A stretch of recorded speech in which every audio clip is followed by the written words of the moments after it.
hello. What's up this afternoon, everyone? Welcome. Fine Thursday to you all. Good to see ya. What is up, Cloudy Music, Action Gnome? Also, Cladion, T-Beams, welcome to the Fishbowl. Snowsores, how is everyone today? Oh my goodness, sorry, getting distracted by the Twitch noises. We're gonna have a fun one today. So today, it's kind of a special stream. So we're playing some historic, a few fake cards thrown in perhaps, but the hype train is running. Cloudy Music, Aracalypse, welcome to the Fishbowl. Thank you for your subscription. Big subscription for you. Good to see you, Nalakilla. How are you? Snowsource, Corral, Jigsaw, Leon Stew, Benny Mon. Hey, good to see you, Benny. How is everyone today? So today, hey, welcome, Yellow, good to have you, first timers, welcome. So today's stream is a tiny bit different. Also, happy St. Patrick's Day to everyone. My brother loves St. Patrick's Day. He ever since he was a little kid, he's just loved anything Irish. He went to Ireland on a trip one time and backpacked around. So yeah, happy St. Patrick's Day to everyone. No green. Do I have any green on? I don't think so. There's a tiny bit of green right here. There's my St. Patrick's Day celebration. So anyway, everyone, here's what we're doing today. We're playing some new historic. I got 3 decks. They're kind of a little bit fake, but still, they're really sweet. We got Naban, Harmonic Prodigy, Jeskai, Blink Wizards with Futurist Spellthief. I know, it's a fake card, but whatever, it's really spicy in this deck. So we got Jeskai, Blink Wizards. We have new and improved Sultai Ninjas with some of the new fake ninjas. Jukai Liberator, the one that makes the beetle thing. So maybe we play some ninjas. And then we got the new and improved Shrines with the new fake Shrine ramp spell that finds you a Shrine, Chronicler of Worship. So we're playing some Historic, but more importantly, this is Arena Economy stream day from Wizards. So what we're going to do is we're going to play a little bit of Magic, and then in about a half hour, we are going to... Sultai Ninjas is green-ish. I guess Shrines also greenish. I should have played just Mono Greed or something in celebration. I didn't even actually honestly know it was St. Patrick's Day till an hour ago when someone said Happy St. Patrick's Day to me. For some reason, I thought St. Patrick's Day happened on Mondays. I didn't realize it could be on a Thursday. So what we're doing today is we are playing some Magic. We're going to watch together the Arena Economy stream. So in about a half hour, we will get our popcorn. We will kick back. We will watch what should be a very, very interesting stream. I am very excited. Now, I'm not really super hopeful that we're going to get a ton of awesome changes, but I do think it's going to be very entertaining to see what happens. I'm scared because I think it's very telling that the only reason I know about the economy stream is because of content creators I know. I mean, Wizards has been advertising it. They don't advertise it heavily, but their last stream or 2 streams ago, they mentioned they'd be doing it this time. So as far as I have zero inside information. I know before they announced Alchemy, they did this press briefing thing that I was invited to and some other streamers. They didn't do anything like that I'm aware of for this. I'm in the dark just as much as everyone else, so it is going to be interesting to see what happens. But anyway, let's do a reminder. See if we can sneak in a match before 5:30 when we get out our popcorn, see what Wizard says about the economy, and then we'll play some more Magic, talk about what Wizard said, and I don't know, fingers crossed for good news. Come on, Wizards. Come on, one time. If we're ever going to use our one time, I think this is it. This is our one time for Wizards to maybe make big changes that actually improve arenas. So maybe they'll add something, allow direct purchase of wild cards. If it's a rare for $1, all hope is lost. I mean, that would be great. That would be I am here for any positive news. Obviously, I'd love big changes. I'd love the game to get way cheaper. I'd love to be able to dust cards or buy wild cards or buy all the alchemy cards like you buy historic anthologies. There's so many things they could do, but I will take any bit of good news. I have set myself up for Wizards kind of just doing nothing and having a lot of PR talk. That's my expectation, is nothing. So I figure if I expect literally nothing except a very entertaining Twitch chat as poor Blake, I feel bad for Blake. I like Blake. He's often the messenger that has to deliver very unpopular news that I don't think he makes the decisions. He just announces them to everyone. So I feel a little bit bad that Blake's probably just going to get hammered by Twitch chat, but it'll be entertaining at least. Streams standing out, gives up to Reindeering, Alice Jades, Terminus, Jigsaw, Decades, Hostafarian. Welcome to the fish. I would not want to be Blake tonight either. Thank you for your subscription. Big soup cheer for you. So that's the plan. We're going to play a game, get in as much magic as we can. 25 minutes from now is when the Wizard stream starts. When when that starts, we'll jump over, watch the WotC stream, and then we'll play some more Magic and talk about it. So anyway, let's do our reminders real quick. Get to ask you a question on the stream. Did you see my take on Mono Black? Oh no, I don't think so. Did you send it to me? Where would I have seen it? Welcome, thank you, Seamstress, for all the gift subs. So reminders, replay YouTube. That's where we find the old streams, including this one in the future. Also, someone pointed out to me, this is one of the first, so Wizards used to have hired mods or like some sort of mod system for their streams. They kind of, I guess, fired all the mods or something. And this is going to be one of the first streams since they fired all their Twitch mods. So that's the stage is set for the popcorn. Like it should be pretty interesting. So Proof, you're the best. Welcome to the Fishbowl. Thank you so much for your subscription. Big tip for you. Replay YouTube, normal YouTube. Yesterday we did some pain harmoniconing in Pioneer, and isn't so sweet. Tomorrow we got a good one. We got a good one for Much Brew About Nothing. So keep an eye out for that tomorrow. We're playing some Modern for Much Brew. Modern's actually in a really good place right now. We have a new donation from Dry's $5 donation. Sorry to do this to you, Seth, but last week you were asking if kids today knew about Nirvana. I teach elementary school music, and I'm here to report that most kids know the Beatles. Very few know Nirvana. Also, Stupid Monkey, really? I would not have guessed that. I mean, maybe the Beatles are just so big that everyone knows them. I feel like Nirvana, I guess they were never Beatles. Were they I guess they were not quite Beatles stature as far as how big they were in their era, but they were like the biggest band of their time. That's kind of wild to me. A reminder that our sponsor tonight is Card Kingdom, and if you need some magical cards, you can get them over at cardkingdom.com/MTG Goldfish. Pick up a Nethroi, a spicy one, or a Port Razor, whatever you might need. Even get a free Goldfish sticker. Just let them know you want one in your order notes, and they will hook you up. Otherwise, merch page, tokens, t-shirts, playmats, good way to support the stream and the channel, and site donations, always appreciated. Never required. $2 support gets your message read out stream. Also, oh my goodness, did you all see Prof's deck box Kickstarter? Wow, I am blown away. The economy stream starts at 5:30 Eastern, so about 22 minutes from now. Prof's Kickstarter went off. That is super impressive. So congrats to Prof. And the deck box dogs look really sweet. Stones Dogs, welcome to the Fishbowl. How are you today? All right, so anyway, let's talk about this deck. See if we can get in 17 minutes and funded. His goal was 50,000 for the deck boxes, funded in 17 minutes, and as far as I know, it's definitely over $1 million now. I don't know where it is exactly, but in like a day or two, it was over $1 million of a $50,000 goal. So, Prof is awesome. I love Prof. Definitely one of my good friends. So, awesome to see him doing well. Is there an economy stream recap? The economy stream starts in 22 minutes. So we're gonna watch it live together once it starts. But let's see if we can get in a game of Magic first. So this deck, this is one of our new fake historic decks, and I'm actually kind of excited about this. So good news is we get to play a bunch of Panharmonicons. We got Harmonic Prodigy, we got Naban, our Wizards Panharmonicon, Wizard Harmonicon. The bad news is we do have a couple of fake cards. One is Clone Crafter, which is actually a really good Wizards ETB in a deck like this. ETBs, we get a copy of a random creature from our opponent's library. More importantly, the new edition, and this card is kind of absurd, Futurist Spell Thief, ETB with Flash. When it enters a battlefield, you essentially get a copy of a spell on the stack. So what this deck can do, that gets really crazy once it gets going, and I've only got to play like a game with it, so I have no idea if this is good, but what we really want to do is we want to get on our Panharmonicons, and then we can Spell Thief to copy something our opponent casts, or maybe something we cast, to get multiple copies of it in our hand. And then what we really want to do, if we get up to 4 mana, we can Futurist Spell Thief to copy an Ephemerate, maybe get 2 copies of it, and then the Ephemerates can blink the Spell Thieves, it can blink the Clone Crafters, it can blink the Barons, it can blink the Guard Mages, and we just get this ridiculous value loop. So the deck, I don't know if it's good at closing out the game, I don't know if it's good at all, but when it works, we should be able to generate some ridiculous value. Can we switch to a real format instead? Real, I'm kind of being a little facetious by calling it Unreal. I mean, Historic is a real format. So here's where I'm at with the Alchemy cards.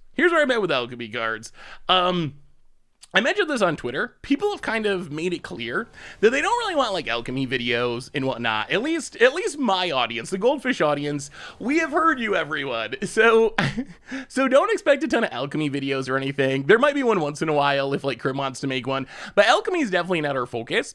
On the other hand, where I'm at with Historic is I don't think we can not play alchemy cards in Historic. Similar to Modern Horizons 2. Similar to Modern Horizons, or Modern Horizons 2 and Modern, would Modern be better if in some sense, those are, you can make an argument, I know they're physical, but you can make kind of a similar argument that they're not real cards, like they were designed specifically to be put into the format. So where I'm at as far as Historic is I don't think we can just like avoid ever playing cards that come from alchemy and Historic. I think of them like Modern Horizons cards, essentially. Like, would it be better if those cards didn't exist? There's probably an argument for it, but they do exist, and I can't just like never play Ragavan, even though it's silly that they like built this modern staple specifically to build a modern staple. So I think that's where I'm at, essentially, as far as opponent getting in with a Sprite Dragon, as far as playing those cards in a format like Historic. So I don't know, what do you think of that theory? Like, does that make sense? Avoid alchemy, but when you play an Eternal format, you just kind of gotta make do with what's in the format. Cycle Gaming, welcome to the Fishbowl. Thank you so much for your subscription. Big soup for you, thank you. At the same time, like, I think I can avoid like doing I was considering, okay, we got all these new alchemy cards. Should I just do like a against the odds poll for Historic with the new alchemy cards? I figured that might not be a good idea. So we can't avoid going like super deep and like focusing on them a ton, but I don't think we can just not play them. Like it seems just like too big of a disadvantage to not do them at all. I mean, as far as the YouTube, I play mostly Pioneer and Modern, and we play a lot of that on stream as well. And then also some Standard and a bit of Historic. I'm playing digital only. I could care less about real Magic cards and not real Magic cards. It's definitely been controversial in the community. I really hope that we get some good news on this economy stream, because we're so close. We're so close to good things happening. Yeah, let's just... Ooh, what do we do here? We're at 15. Yeah, let's just pass and Spell Thief something. Where's the donate button? I can't seem to find it. Ooh, it should be right below the stream. Stormwing Entity. I don't even know if I want one of those. So we can Spell Thief it, but do we even want one? That seems bad, but we got to do something. Well, I guess we do, because we got to do something. So what do you think of that theory for handling the alchemy cards? Seems like Arena is just creating a divide between digital and paper crowd. Yeah, I mean, I really think that a big chunk of the issues have to do with the economy, and that if Wizards announces good news and fixes the economy, it's going to go a long way towards solving a lot of people's issues. I honestly 1,000,000% believe, here's what I imagine. What if Wizards, if this is how alchemy launched, and Wizards went and fixed the economy, announced that Pioneer was coming, or even put Pioneer on the client, and not had the nerfs and buffs hit Historic, and alchemy was just its own thing, another option on the client, I think it would have went over okay. Would it be super popular? Probably not. I don't think it would be the, you know, a huge format, but I do think that people would not actively hate the format, which is where we're at now, is people just really truly actively hate on this format. So I think people would begrudgingly tolerate it. Oh god. Oh yeah, we're a little mana screwed in a little Storming Entity. A little Storming Entity beat down. If economy didn't touch Historic, it'd be totally fine. Yeah, I mean, I think that's really what it is. Hey, what's up, Eric? How are you?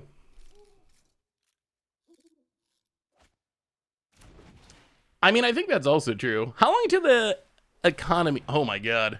So many Magic the Gathering cards being drawn.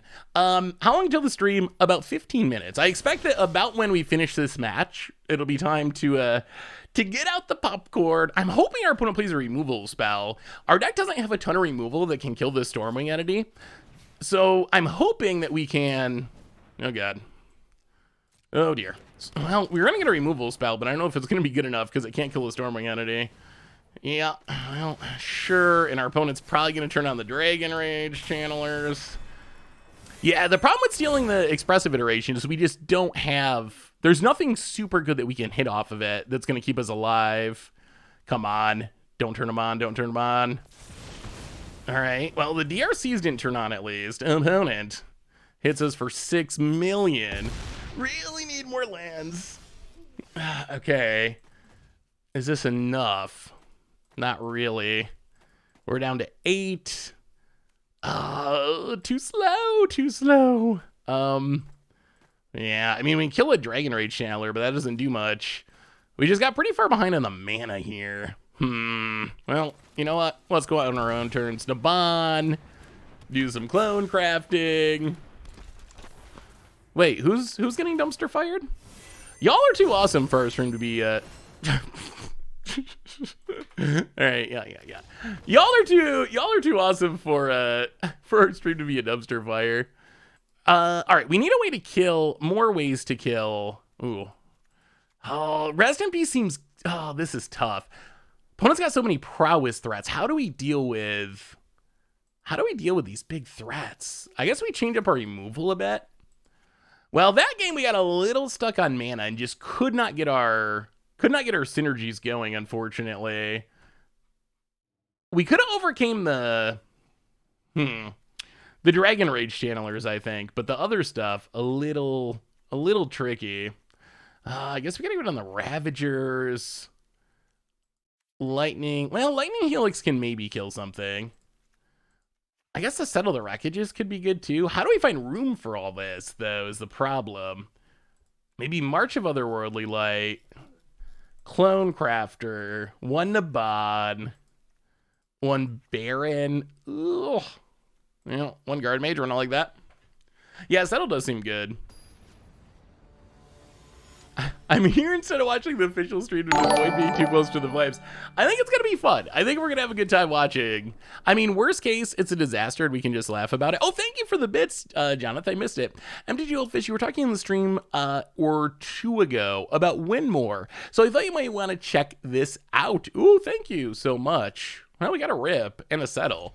Not many Wizard synergies, but we have a new donation, Grant Hero, $8.88. Hey, Seth, I've been working on this Snow Modern list. Been doing really good in paper tournaments against Control. Have any tips to overcome my, except against Control? Any tips to overcome my mortal enemy? Well, thank you so much for the donation, and I will take a look. So first, ooh, what is this deck? Mirror Box. Ooh, multiple Celestis seems sweet. I've been ooh, that's spicy. That looks super fun. I like it. Kind of mono black control. I gotta say I was wrong on Invoke Despair. Invoke Despair has proven itself to be a pretty good card. Plays on white. Rip. What about when Alchemy is the best? What about when Alchemy is the best format for a deck? For example, that Phoenix would have worked great in your reconfigure deck. So what do you think about Alchemy on stream? I'm pretty much where I'm at now is I'm not planning on playing Alchemy on the YouTube channel because people have made it very clear that they don't want videos for the format, and that is perfectly fine. I'm glad people have made it clear that they don't want videos for the format. So I'm not planning on doing it on the YouTube at all. In the past, we've done a couple of Alchemy streams, and the feedback's been fine, especially compared to YouTube. So I'm not fully anti playing Alchemy on stream on occasion, but I think mostly I'm not really planning on doing videos for it on YouTube. We have another new donation. Wow, a huge new donation. Cycles Gaming coming in with the $100 donation. Thank you so much. My wife and I are having a third baby, and I'm getting away for a solo trip this weekend before the chaos increases. Good idea. I plan on not being sober and playing Moto most of the time. It'd be fun to be matched against you. I have a fun, janky Modern Dragons deck. Oh, well, Cycles Gaming. I will probably be playing some Moto too this weekend, so maybe we can get maxed against each other. That sounds super fun, and congratulations on baby number 3, and thank you for the massive donation. Thank you so much. 4-color snow. I gotta say, every time we play a snow deck in Modern, it does better than it should. Like, Abominable Tree Folk is a real card. It doesn't look like a real card, but every time we play it, it just crushes people. The deck actually looks sweet. If you're struggling with control, I would say probably more counters in the sideboard. Maybe some Dovin's Vetoes or something are good against control. If you can afford them, Force of Negation maybe can also be a good option. So I think that's where I'd head for the control matchup. But really, I like this deck. I love the snow decks. Every time we play them, they're so good. Another Arc Light. Oh, this is kind of fun. Oh,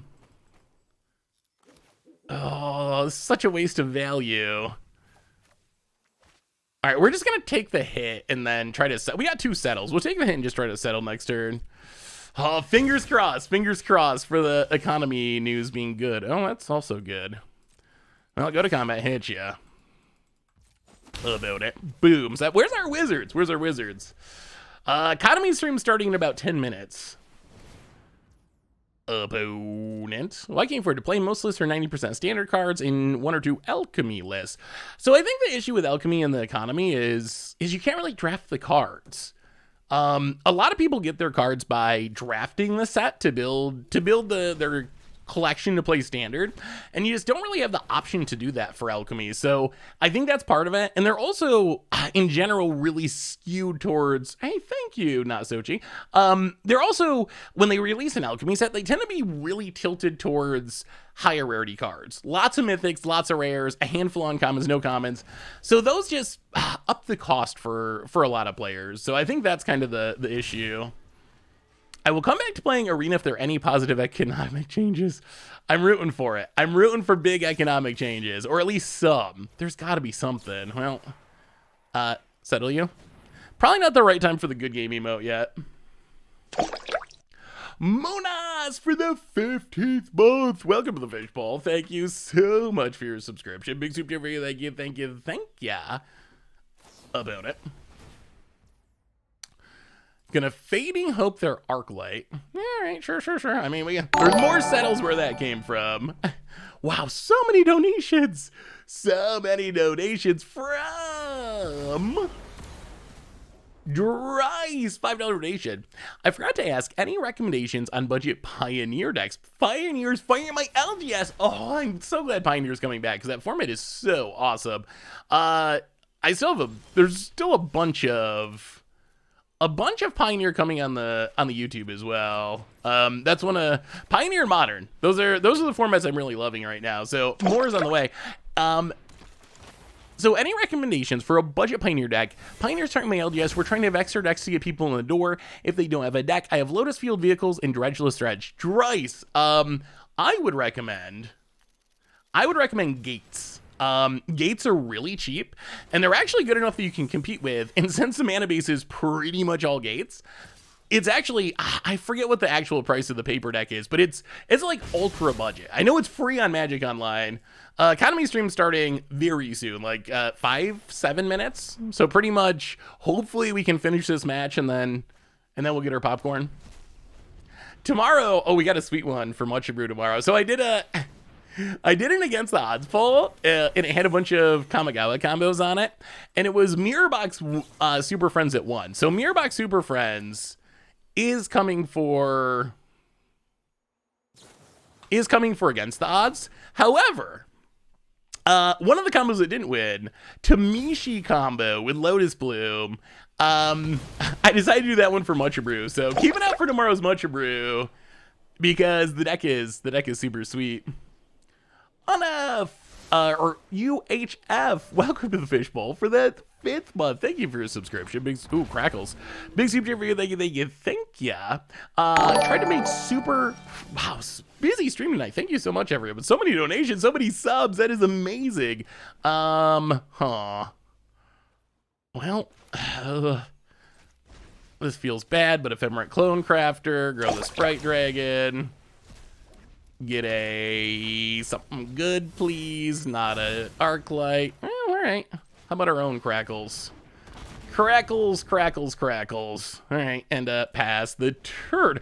Another donation from Lose a $5 donation. Seth, top prediction for the economy stream. What should I get my hopes up about? My biggest prediction, and this is an easy one, and I feel bad saying it, is we will come away disappointed. My expectations are incredibly low that we actually get positive news, but I'm keeping my fingers crossed and praying really hard to the magic god. So I wouldn't say it's impossible, but my hopes are not super duper high. The middling mage for the 24th month.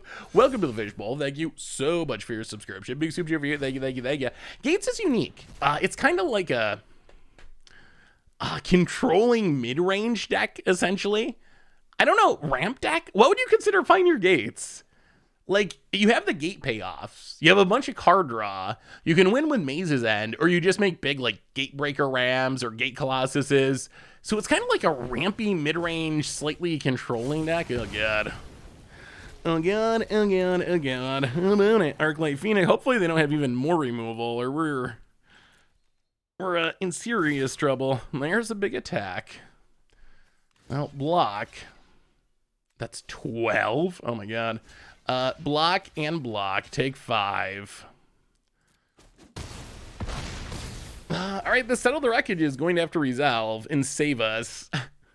About it. Oh, Pillar of Flame. Okay. All right, chat. Give me your vote. Should we try to good game them? Is this the time? Is this the time for the good game? Is this the time for the good game? I mean, they're probably just going to attack out anyway. People get so mad about that. Opponent. Arclight Phoenix. It's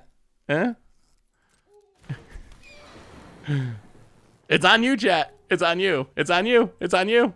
It's on you.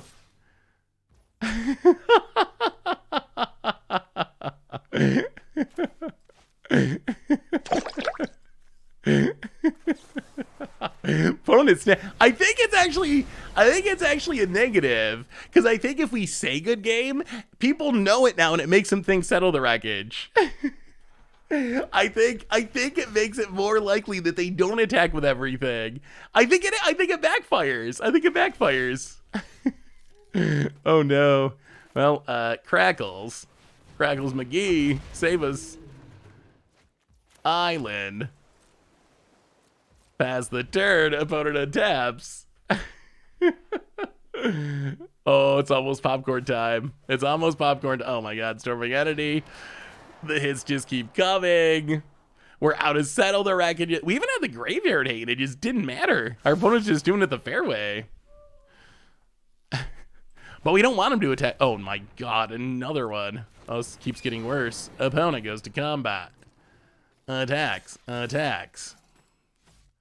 Does not attack. Well, we will. Crackling Drake. We're going to have to run really well. Crackling Drake. Blink it. Economy stream's happening in like 2 minutes. As soon as this match is done, we're going to the economy stream. Let's play Clone Crafter and see if we can hit a flyer, maybe. I mean, our opponent's deck is like all flyers. Crackles. Does that keep us alive? Sort of, but not exactly. Ugh.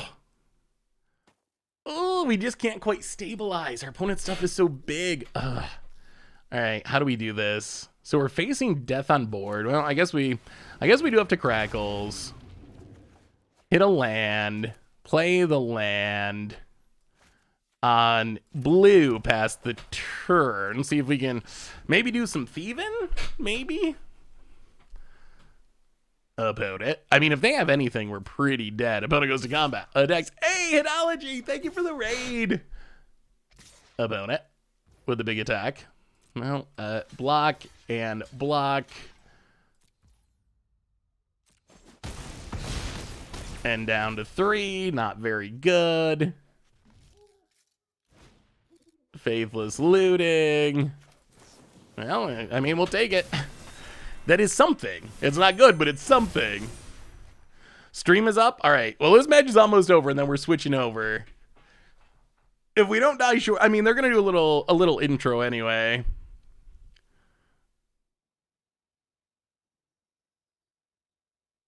Almost time. All right. I'm going to pull it up. Twitch.tv/magic. Oh, I wish we'd gotten that instead. All right. Be good, Faithless Looting. Be good. We're making soon, some things we're exploring for the future, and then we're going to take your questions. So you can see down at the bottom there we have just MTG Arena and then Q&A. We are going to take your questions in chat. If you put questions in chat now, we do have someone who's kind of gathering them, so we'll see them. But you're all right, we're going to pull it up in just a second. On the air if you put them in when we get to that Q&A section. And then we're going to answer as many of those questions as we can before the hour is up.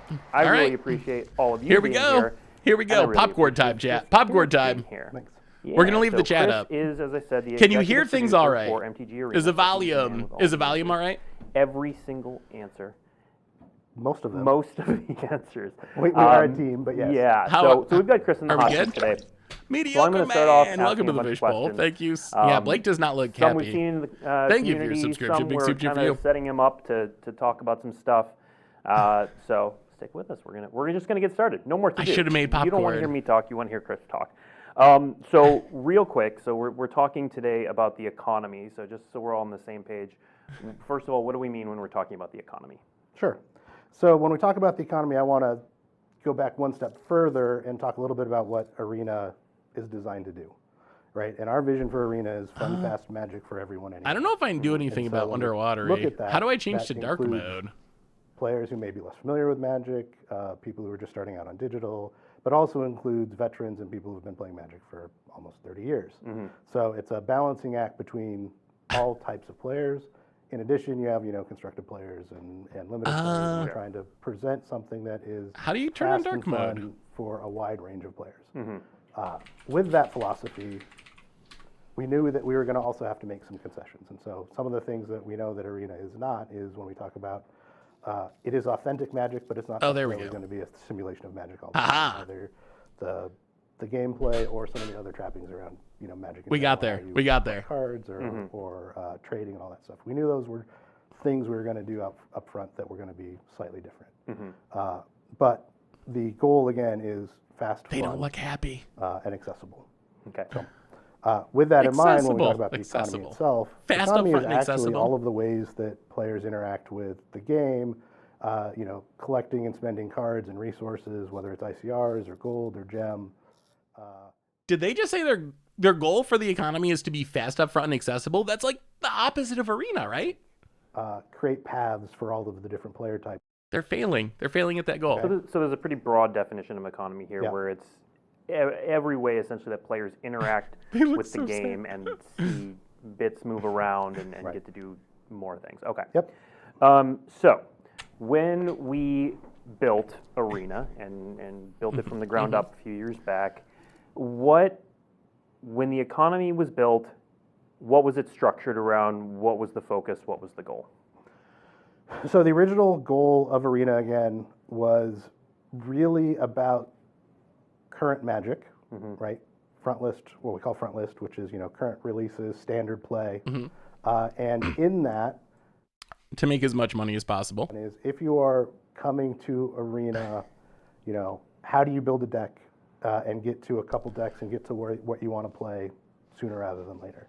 And so the primary economy is built around this idea of building and iterating on a deck or a few decks at a time, slowly over the course of using the in-game systems, whether it's the weekly quests or the daily wins or purchasing packs, whatever it is. You can kind of take your own pace to build the deck. If you want to accelerate it, I also feel bad for Blake. Spend a little bit more up front. But if you don't want to spend, you can earn everything in game just because Blake's just the messenger. And again, that was in the service of somebody who was like, oh, I'm going to have decks to play with out of the gate. We provide a bunch of starter decks that we expect to be kind of the building blocks. You know, iterating on some of those or taking that as the core and then adding to it and finding your favorite deck that's out in the wild, in standard, or in the meta, and then building towards that. Okay. You know, one of the things that when we look at if that's the target, you know, kind of where are some of the areas where we maybe knowingly didn't target, and you know, those kinds of areas are things like I am a person who wants to collect a full set. This economy doesn't support that particularly well. We know that, and it's a thing that we want to work on improving. We'll talk a little bit about, you know, some of the things we're talking about later, but we know that that was going to be a pain point because again, this is built mostly around play, and play involves primarily decks. Now we know that if you have a robust collection, that you can build more decks.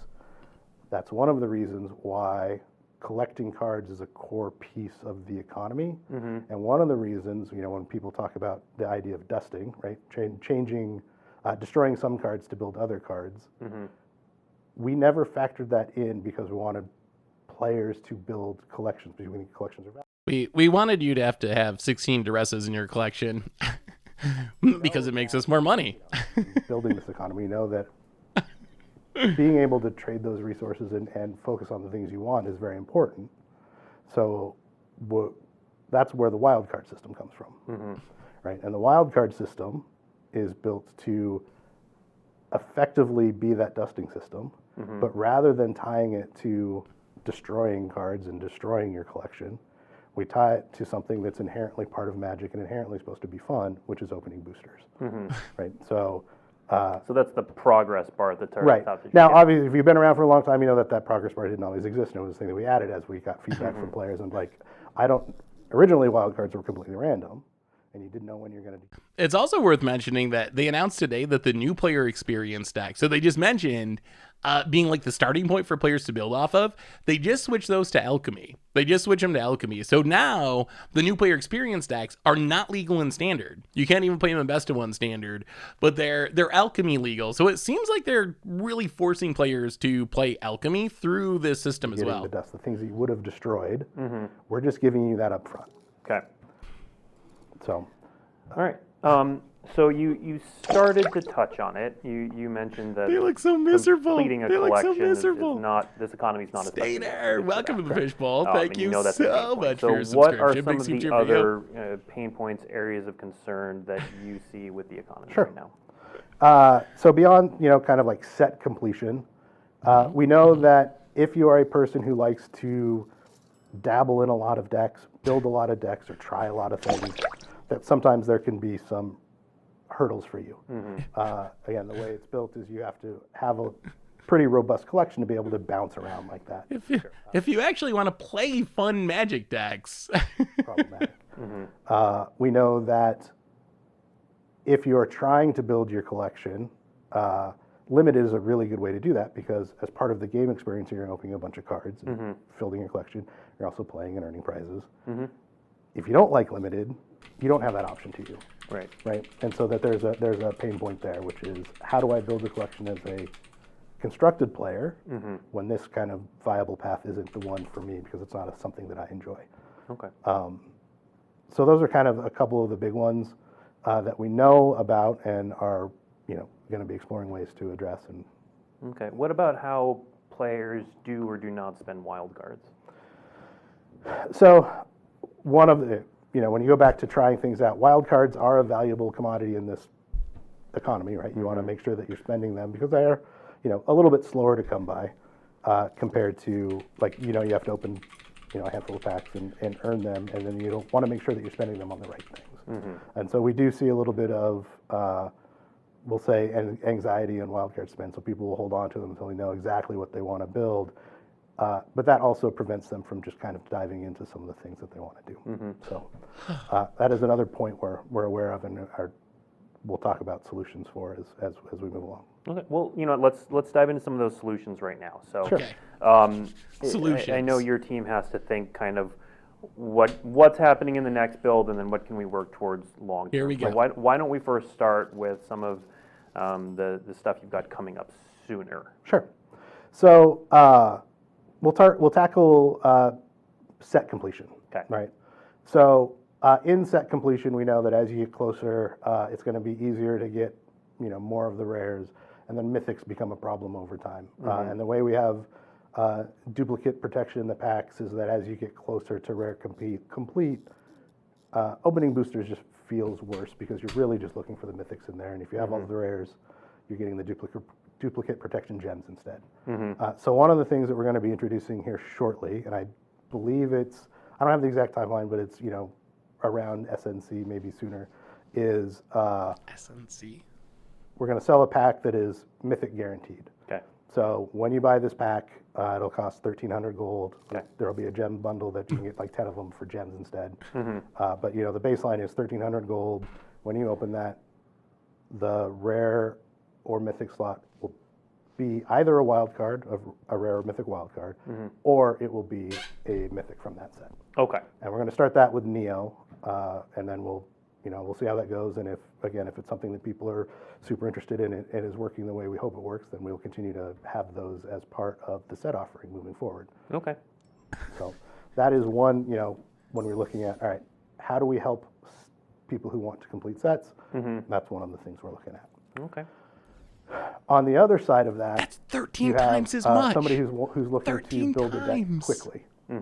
13 times as much. We know that there is kind of an inefficiency sometimes in buying a bunch of boosters and then opening them all to get the wild cards you need, right? You talked earlier about how the economy was built around kind of slowly progressing your deck and building it, and you're building it and your collection over time. But yeah, you're referring to someone who wants to day one play the latest deck. I am a veteran. I know exactly what I want to build. Okay, I don't want to go better. buy That's packs better. and try and buy the right assortment of packs from a bunch of different sets. Okay, 1.3 times my this. chances to get the rares. That's better. I misunderstood.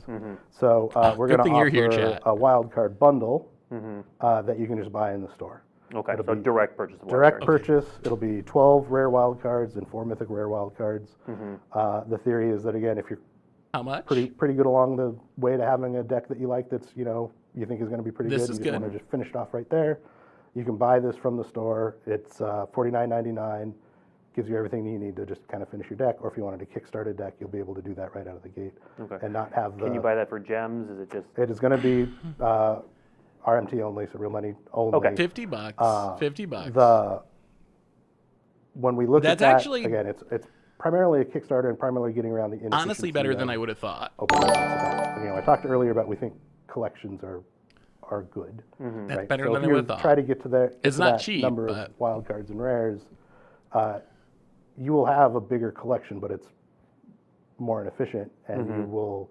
Hey, thanks for the donation. Bundle gives you slightly I'll better get you. amount of rares and wild cards than you would get just by opening those 50 packs, but you're losing out on maybe some of the randomness that might help build your collection. So it's a trade-off that I think players get to make on how they want to interact with the system. Okay. Right. I'm going to jump. We're going to get to medium and long-term stuff in a second. I'm going to jump to a question that I'm sure we're seeing a bunch in chat right now, and I know we've seen before. That's not that bad. So you're talking about collections being important, and also being able to jump around being important. So why is dusting not on the menu for Arena? Partly for the reason I talked about earlier, which is we account for that when you open packs. So, we built the system to reward the fun of opening packs, and then you build towards your wild cards. Okay, so they're talking about why they're not going to do dusting. They're not going to do it. They've explained this a million times. The big news so far, $50 for 12 wild cards, right? Was it 12 rares and 4 mythics? Maybe it's 16 wild cards. I'm going to have to go back and watch this. 12 rares and 4 mythics. That's not cheap, but that is cheaper than it is to buy packs, I think. So I don't know how to take that. If you're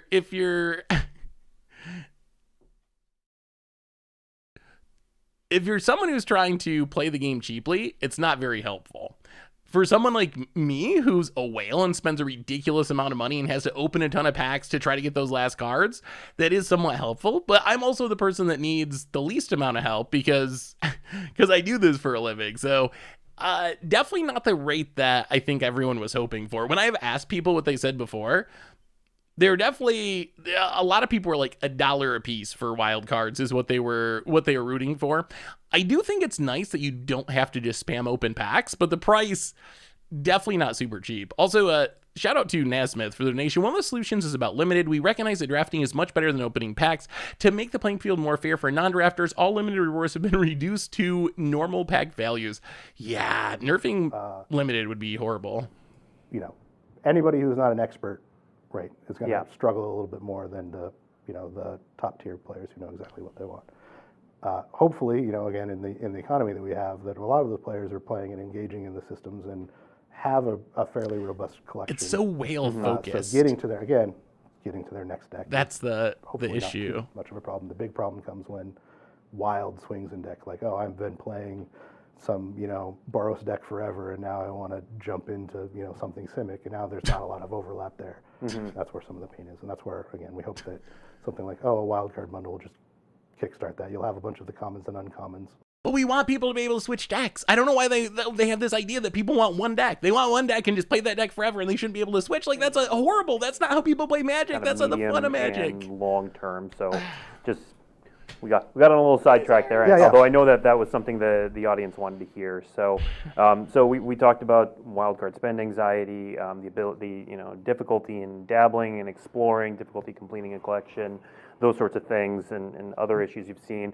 So medium and long term, obviously, how do you justify it gets this kind a little of hazy greed? the further out we get on what's actually going to happen. But what is your team thinking about for solutions in those areas in the sort of medium and longer term? So we'll go back to a couple pain points because that's again how we want to try and focus on things is like what are the obvious pain points and then what are some things we can do to address those. So I think one of the things we talked about is if you're a limited player, you have a very real event path that gets you a bunch of cards. You open the cards, you have prizes that give you gems and boosters. Those boosters that you get, you can open in again, accelerate your wild cards and all of those things, build a collection. Constructed events don't do the same thing, right? They're very they give gold and ICRs. Gold and ICRs, you get a handful of ICRs, and that doesn't do anything to, like the ICRs you get aren't tied to a specific set, they're just the format, so standard. As a whole, so you don't know which booster they're going to come from.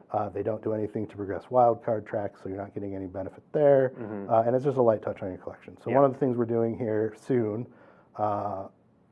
probably April, May timeframe, is we're going to update some of the constructed events to be more similar to what we do with draft. You'll get gems, you'll get boosters as part of doing well. We'll have slightly different structures for best of 1 and best of 3. But the hope there is that by changing what the rewards look like and how you're playing, you're going to have more meaningful progress for collection for opting into a constructed event than you might currently have. Right. So. Yeah, looking at deck, how many rares and mythics are in decks, at that rate, you're looking at spending $100 to $200 to buy like a tier standard deck. I'm sure we'll talk a bit more about alchemy, right? Yes, we have a whole alchemy section. We're a whole alchemy section. Yeah. So maybe this is best saved there. So I'll skip that one. We'll talk about that one a little bit later. Okay. But one of the other things is then when we look at, that's not meaningfully cheaper than buying the paper decks one of the concerns in a lot of cases. People who don't know what to spend their wild cards on or are afraid to spend the wild cards on decks, for decks that they haven't tested yet and they don't know if they're any good. We really want to provide a way for people to test decks, to experiment with things they might not be able to build yet in a way that is readily accessible. We do this a little bit from time to time with what we call the all-access events. Sure. Right, where you can join an event. I mean, that's the big difference, is you can actually trade and sell your cards on paper. Alchemy and standard. We do it on and off. We want something along those lines in a way that isn't just a point-in-time event, but is part of a process, like you can go test event. Now, whether that's against, Sparky and you're just, to use a term that maybe not everyone knows, gold fishing, right? Just trying to see how well your deck does in a short amount of time and make sure that it feels right. Or if it's, some other way for you to, we'll say, borrow cards in some form. That would be a positive, right? form that we want this to take, but this is the kind of that thing we're talking about. that definitely sounds like a positive. I don't know about against Sparky. Around more often. That's around, not just more often, but just available. Like ideally, it's available just all of the time. It's part of, maybe something like this is actually in your collection, right? I mean, that's actually like legit. That's good news. Like a way to test decks before you buy it. I think that's a positive for everyone. To be able to play against someone with cards that you don't own yet, like that would be a legitimate positive. I don't think that actually fixes everything, but that would be good news. That's probably the most positive thing we've heard. Building a deck that you think is going to be awesome, and then you start playing it and you realize, oh, this doesn't work the way I thought it did, and now I'm sad. So we want to kind of reduce those regret moments. Right. And then we talk about this with dusting. Like, reducing regret is a part of our... It doesn't fix things, but it does... It does take away some of that fear of spending your wild cards. If you see me play a deck and you're like, I don't know if I want this deck or not, being able to play a few games with it before actually putting your cards, like, I think that's good. That doesn't solve all the issues, but that would be a legit positive. I'm going to jump ahead to our section on alchemy, especially because I want to make sure that we get to... We've got a bunch of great questions being fed to me from chat, and I want to make sure we get to all of those. Okay, so let's start with this. So we introduced alchemy last December. When we were introducing alchemy, we were thinking... Did you see Blake? I think he was subconsciously hiding from chat. Did you see him put his hands up like this? I think without realizing it, he was trying to hide from chat. Future formats are added as well. So with alchemy specifically, because we knew it was going to have cards to acquire at a slightly different rate than the set, we had a conversation around, what's the best way to distribute cards in this manner? No, I feel bad for him. Obviously, historic anthologies have a model, which was, you can buy one of all the cards at once, and you get one of, and you buy all four. You can use craft wild cards. Yep. There is a little bit of an appeal to like, oh, I can get one of everything. Yeah. But one of the things, again, what we talked about was there's something satisfying about opening a booster, making progress towards wild cards, so you can open, tying into that normal Magic feel. So that's where we leaned into alchemy boosters. Now, because this is new, we've tried a couple of different things over time. We're going to continue to experiment on how we, allow people to acquire those cards, expand the options, maybe tweak some things, or change some of the offerings. We've tried a bundle, we've tried some other things, we've tried some events where you can play. There's one. I think there's one up today that is you can try a couple pre-made decks with alchemy cards in them, and then and it's free. Yep. And the rewards are random alchemy cards. Correct. Yeah. Right. The previous one was again an all-access style, I believe, or maybe it was Build Your Own. I can't remember which one, but it was alchemy. I feel like alchemy bundles, like historic anthologies, would be a positive. What the right distribution there is. So we know that there was going to be extra things to collect.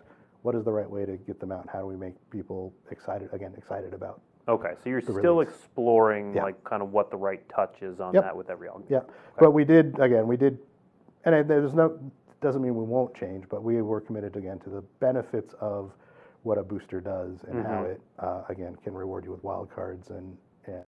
I don't know why they're trying to sell us on boosters being a positive, because to me, like, isn't that a negative for players and a positive for them? Formats in general, again, we know how our economy works, and we know that depending on the format, there may be different pain points. Like so, when you talk about historic, historic is all of the sets. If you've been around from the beginning, it's going to be and played pretty regularly. You're going to have a pretty reasonable historic collection. We've already gone through a couple of rotations. You've got a bunch of cards. But we know that, historic itself is harder to get into. Wasn't front list part of the economy. Right. We have work to do there. Okay. What should we ask chat? Do we have a question? Give me your question. What should we ask Blake? Why are you hiding? Why so many size? Most new players to be in standard or alchemy, something that's more front list, gets their feet under them, start building their collection. Yeah. And then eventually pivot to an alchemy or to a historic when. Why are you like this? We know that just jumping into historic will be hard. Now, a wild card bundle will help again because it does one of the key things, which is you're going to get 12 rares and 4 mythics, and you can Doesn't matter which sets they're from. It doesn't matter if they're historic or standard or alpha, whatever it is that you want, you can just craft those. So your ability to get to a deck will be faster up front, if you want to take that route. Okay. And then I think this is a good place to mention this other thing. One of the other things, when we launched Alchemy, we had the intent again there is we want something that is meets the needs of digital players. Sure. Right. And so when we launched that, we talked about we're going to have live formats, which are our digital first formats, Alchemy and Historic, and we're going to have tabletop or print formats that more closely match tabletop. Yeah. When we launched that, we have 3 of the quadrants. Yeah. We have Standard, which matches tabletop. We have Alchemy, which is your very fast digital live format. You have Historic, which takes everything that's printed, or almost everything that's ever been printed on Arena, and is again a live format. It has rebalances and takes the Alchemy card changes. But what we don't have is a non-rotating. That's a good one. Print format. Right, which actually addresses the question I just got fed in chat from Mountain Goat GG. Is there anything in the pipe to bring an Eternal format that isn't tied to Alchemy? There is. Okay. And it's coming relatively soon. Yeah. We don't have the name or the exact definition, but you've seen some previews if you've been playing. We've run a couple different events. We'll look at the data and make sure we're picking the right one. But we will have here in the next month or two. If they don't have the name and they don't have the details, I guess that means it's not Pioneer. Wizards. Only cards, no digital rebalances. It will just be. Now I'm the one printed or sighing. not printed. Okay. And it will be, it is a. We talked about Pioneer, and I'm sure this is also in the question. That was actually my next. It's along the lines of my next question. So continue on Pioneer. Right. This will be kind of that bridge to what we hope to get to Pioneer at some point. If I'm going to guess, your question is something along the lines of why we didn't do Pioneer.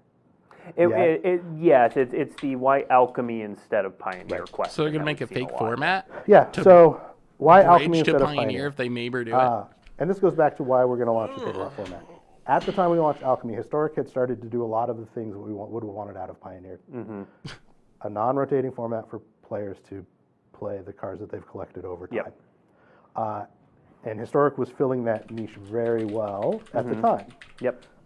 It had grown continually since, and actually continues to grow as a very popular format. And so the more pressing need at the time we launched Alchemy was, all right, we have Standard, we have this non-rotating format, but what we don't have is something for digital players who want more regular balances, more regular iterations on what's popular at the speed that makes sense for a game that has lots of play. Right. One of the things we're trying to address is that feeling of, oh, I'm running into the same kinds of decks for weeks to months. Right, which can happen. And so we wanted to be able to have something that was much more flexible, that we could pivot in real time or close to real time. And right now the cadence we have is every Frontier's time to shine. Probably every 3 weeks is roughly our kind of like, oh, here's a thing. Pauper or Artisan being more supported could be a positive. Again, Historic was filling that non-rotating format well, but with the addition of the live portion of that, we realized pretty quickly, thank you, everybody, that there was still a need for a non-rotating format that was just print cards. So you can just use the cards that you have in your, you've seen in your tabletop collections, and you don't have to worry about. Well, there's something to be said for the mental space too of just keeping track of. So that will be coming very soon. All right. I'm going to run through a couple more. I mean, that confirms Pioneer is not coming in the near future, right? Like, isn't that's how that sounded to me, is they're adding a non-Pioneer format, and then maybe at some point in the future, who knows, Pioneer could come? Draft and sealed events to help build collections. Is that a possibility? So we knew that when we talk about adding cards, we knew that the amount of cards would be something we have to manage very closely. The first Alchemy drop was kind of a double drop because Mid and Vow was kind of a double set, so we tied into that. And to have enough to launch the format with. Sure. Our regular drops are always going to be right at There has been some positive news. There has been positive news. A way to test good decks before you buy them. Selling wild cards, even though at not a very player-friendly price, but still that's some step in the right direction. Of some sort. Yeah. And there still is an opportunity, but it wouldn't be a regular thing. It would be a sometimes thing if we went down that route. Sure. One of the things we wanted to be very cautious of, again, when we talk about authentic Magic, is keeping, a draft format as close to the tabletop version is something that we value very highly. Again, it's an expectations thing. So what we want to be cautious of, if we do something like this where, maybe now there's a mix of alchemy boosters and it's like for Neo, because Neo's out, right? Neo Alchemy and regular Neo boosters in a draft, the people who join that know what they're getting into. Authentic Magic. Sure. Right. So I'm not saying never, and we talked about the possibility, but we erred on the side of keeping draft authentic. Okay. Maybe in the future we'll do something again as we explore different ways to distribute cards. Maybe that is an option that we pursue. Okay. All right. I do have more questions that I had written down before the show, but you all have put so many great questions in chat that my team is sharing with me. So we are going to start tackling some of those. They have been feeding them to me as the show's been going on. So some of these we've answered, but let's try. That was answered. Okay, so the wild card bundle. Yeah. $50, 12 rares, 4 mythics. The question from unpronounceable username. How was that $50 price tag for the wild card bundle determined? It was based off of the normal acquisition rate of wild cards by opening packs. Okay.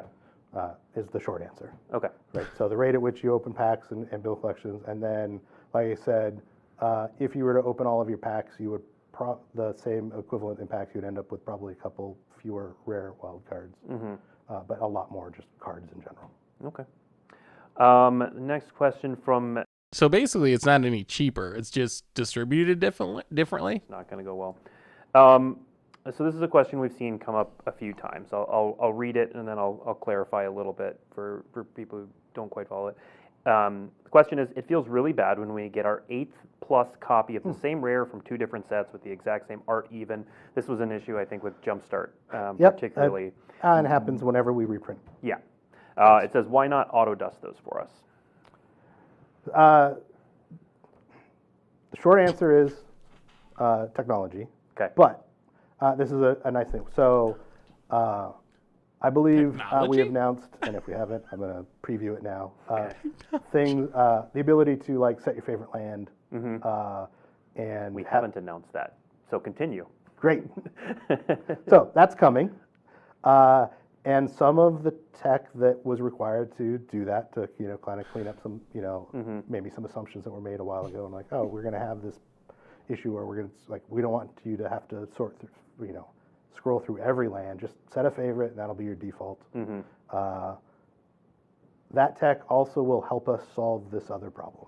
Okay. Now we don't have a solution right now. Okay. But that helps us go, all right, how do we solve for when there is a reprint? And people don't need 12 copies of Duress. Right. To be one of the more common examples. Yeah. Both. Why does that not have to be solved right now? Yeah. They don't have the technology? They don't have the technology to... They don't have the technology. Those come back every so often. Yeah. Right. How do we solve for that? Yeah. This tech lets us start solving for that. I don't know exactly what the solution will be. We just couldn't figure. We couldn't figure it out. A month ago. Okay. But we are aware of it, and we the technology is not available, so you have 16 Duresses. Okay. All right. Infernal Storm just 1. Not possible. That one. Says, okay, no dusting. But what about converting common and uncommon wild cards for a rare mythic? So not dusting, but trading up. I know a lot of people end up with a lot of common, a lot of uncommon wild cards. That is the question, yeah. So the lot of common and uncommon wild cards is part of how we design the economy. Okay. When we talk about regrets and feel bads, one of the things we wanted to prevent is anybody ever being unable to create a deck that they wanted because they didn't have uncommons. Like, so we over-index on common and uncommon wild cards in the distribution of wild cards. Okay. Which is why we haven't even talked about that as a possibility. Okay. If we were going to do that, we would have to change a big chunk of how we distribute things. Okay. So, and it's just, again, we aren't talking about that right now. Sure. All right, from Scott is Lost. Will mythic packs, the packs that only come with a mythic rather than a rare, be duplicate protected? Yes. That's part one. Okay, great. If so, can mythic packs replace mythic ICRs on future mastery passes? Maybe. There's no technological reason why we can't do that. Okay. we got the technology on that one. Product team, but yeah, I don't think. I won't say yes. We're just going to do that. Yeah, but it is definitely a possibility. Okay. All right. There's no Peregrine technological 23 reason why wrote, we can't. The economy is especially harsh to newer players because most rewards are tied to wins. Are there any plans to reward players more for playing even if they don't win? Two parts. If you're playing in events, yes, you have more pressure to win. Yes. Agreed. And then the daily win bonus is also a portion of technology. That. The rotating quests are not built around that, and very specifically, again, we didn't want everything to be based on wins. That said, we also know that there is an opportunity, and again, I can't have promise, but when we talk about mid to long-term types of things we're talking about, there is an opportunity to reward additional behaviors of playing that provide, instead of wins, there'll be like partial wins. Like, oh, did you do a thing or play a type of card or whatever? Can we reward you for some of those behaviors? And that is something we've been talking about. What does that look like to reduce, like winning gets you there faster. Other games have the technology to reward players for losing as well as winning. We've seen that recently with like the new Yu-Gi-Oh game and so forth. So we know the technology exists somewhere. But Wizards just has to go find it. You're learning so many things, and winning is going to be harder as you learn cards and interface and all of the other things. So we are aware, and it is the kind of thing that we want to address down the road. Okay. All right, next question from Marvoleaf. These usernames are getting easier. All right, what about reimbursements for nerfed cards, so cards that are rebalanced to be less powerful in Historic? Can we get our wild cards back? Before you launch into that, I'm gonna be corporate shill for a sec. It is worth pointing out that there were a bunch of nerfed cards, rebalanced cards, and it was alchemy, so a little different, but that did show up in the event, the championship this past weekend. So they do still get played, but it's still a reasonable question. This card that I had that I exchanged a wild card for maybe no longer does what I needed to do. So is there any discussion in that area? Play's trying really hard to not say it's worse. That one's slightly more complicated. In the goal, again, of having a fast digital format was for us to be able to make changes quickly. Yeah. Both positive and negative. We've had, some of the rebalances were very heavily skewed towards just cards got better. A couple of them got worse. The whole dungeon Correct. deck, like, hey, let's find cards that we think have interesting potential, but may have missed the mark. Yep. And make them better. And we saw with Venture, we saw that. It actually did well in the set championship. Right? Yep. In order to maintain that, we needed to be able to free designers to make changes without, like, what's the cost? Right. It is a thing that we have to be aware of. So that's part of that equation on why as we launch, we don't do refunds. Now, I'm not saying that won't change over time. We're still, again, learning as we go in a lot of these things. Like outside of ancient history long ago, digital-only cards are new. Yeah. And how they interact with the ecosystem are new. The philosophy around all changes that we make is, when we're talking rebalance, we're trying to find the right level of power so the card is still playable. But you're rebalancing for standard, and it's changing in historic. Okay. Right. And so when you look at... that's the whole problem with this, is they're not seeing or not admitting, like, they're rebalancing based on what's good for standard, for a standard format, and then it's changing the cards in historic. Historic is like Arena's vintage. Standard is a standard. Like if you're gonna change cards for ban a card in standard, and then you ban it in modern as a result, that doesn't make any sense. They're two different formats. They have different power levels. Like that's the thing that gets me, and I've never gotten an answer for how they perform in decks. We have a lot of data on, what is the win rate of decks that include these cards, and did it go up or down? From the data side, we've been pretty happy with the changes we've made. Most of the time, I'm not going to say every time because it's not always going to be true, but most of the time when we made a change like that. I don't think they're allowed to say Nerf because Nerf is a Hasbro company, and it puts it in a negative light. They can't besmirch one of their sister brother brands. You have a conversation or a consideration to make. Do I want this ability or benefit or this one? And that's where some of the interesting choices get made. When we're talking about historic specifically, we're also talking about what's the long-term plan. If I'm balancing something for a rotating format, what happens when those cards rotate? Do they just go back to normal? It's very likely that that's kind of a they don't have the technology to say Nerf. Doesn't exist. Mine too is like, it's very easy for us to be like, oh, it is rotated out. It's a historic only card. Great, full power. Go have at it. In the short term, between now and then, is there a feel bad to some degree? Absolutely. We understand that that's part of it. But what we hope happens in, some of that is that the format is more balanced and more fun to play over time, that kind of balances out a little bit. And again, we'll continue to work on it, iterate on it, and see what changes can we make or what changes do we need to make, and then start rolling those out as well. Okay. Best username so far, Turtle Power MTG. That's pretty good. Yeah. Will constructed events either impact rank or have some other meaningful organized play path? Short answer is yes. Okay. And we're not ready to talk about it. We're not. Probably next month. Yeah. Yes. Yeah. For those who don't know, we're doing the Tabletop Premier Play announcement later this month on the 31st on this show. We'll have Billy Jensen. I'm just doing a plug for my own show in the middle of this interview. And while we won't have all of the details for digital at that time, digital is a part of those, and we will announce those over time. Yes, and all those details will be on the 31st. You'll see it then. But it's all happening. It's all happening. Sometime. Maybe. Okay, not a question, but just a plug. We'll give it for Dark Ad. We've gone back to difficult. Anyway, just please sell the alchemy cards as a bundle. There's one vote for that. One vote for bundles. Got it. All right.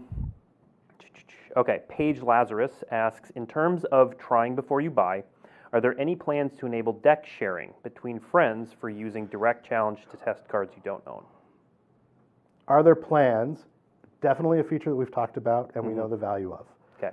Historically, wasn't this on the roadmap? Magic. The best way for players to learn is to play with their friends. Yes. That is something that we are very much aware of and have talked about. Wasn't this on the roadmap at one point? Like deck sharing, that kind of and now it's like in the distant future someday. 2018. Can share a deck for $100 a month. The man with the cat asks, will we get more historic anthologies? Yes. Great. I don't know that you're going to know the answer to this, but I'll ask it anyway. I can make up answers. Is there a code for free packs for the new Alchemy release? If so, what is it? The answer is yes, but I don't know which one. Don't know what it is offhand. Maybe one of our community managers will put it in chat. It's a long road. That's me looking at the community managers in the camera. Let's see. We already answered the Eternal format that isn't tied to Alchemy.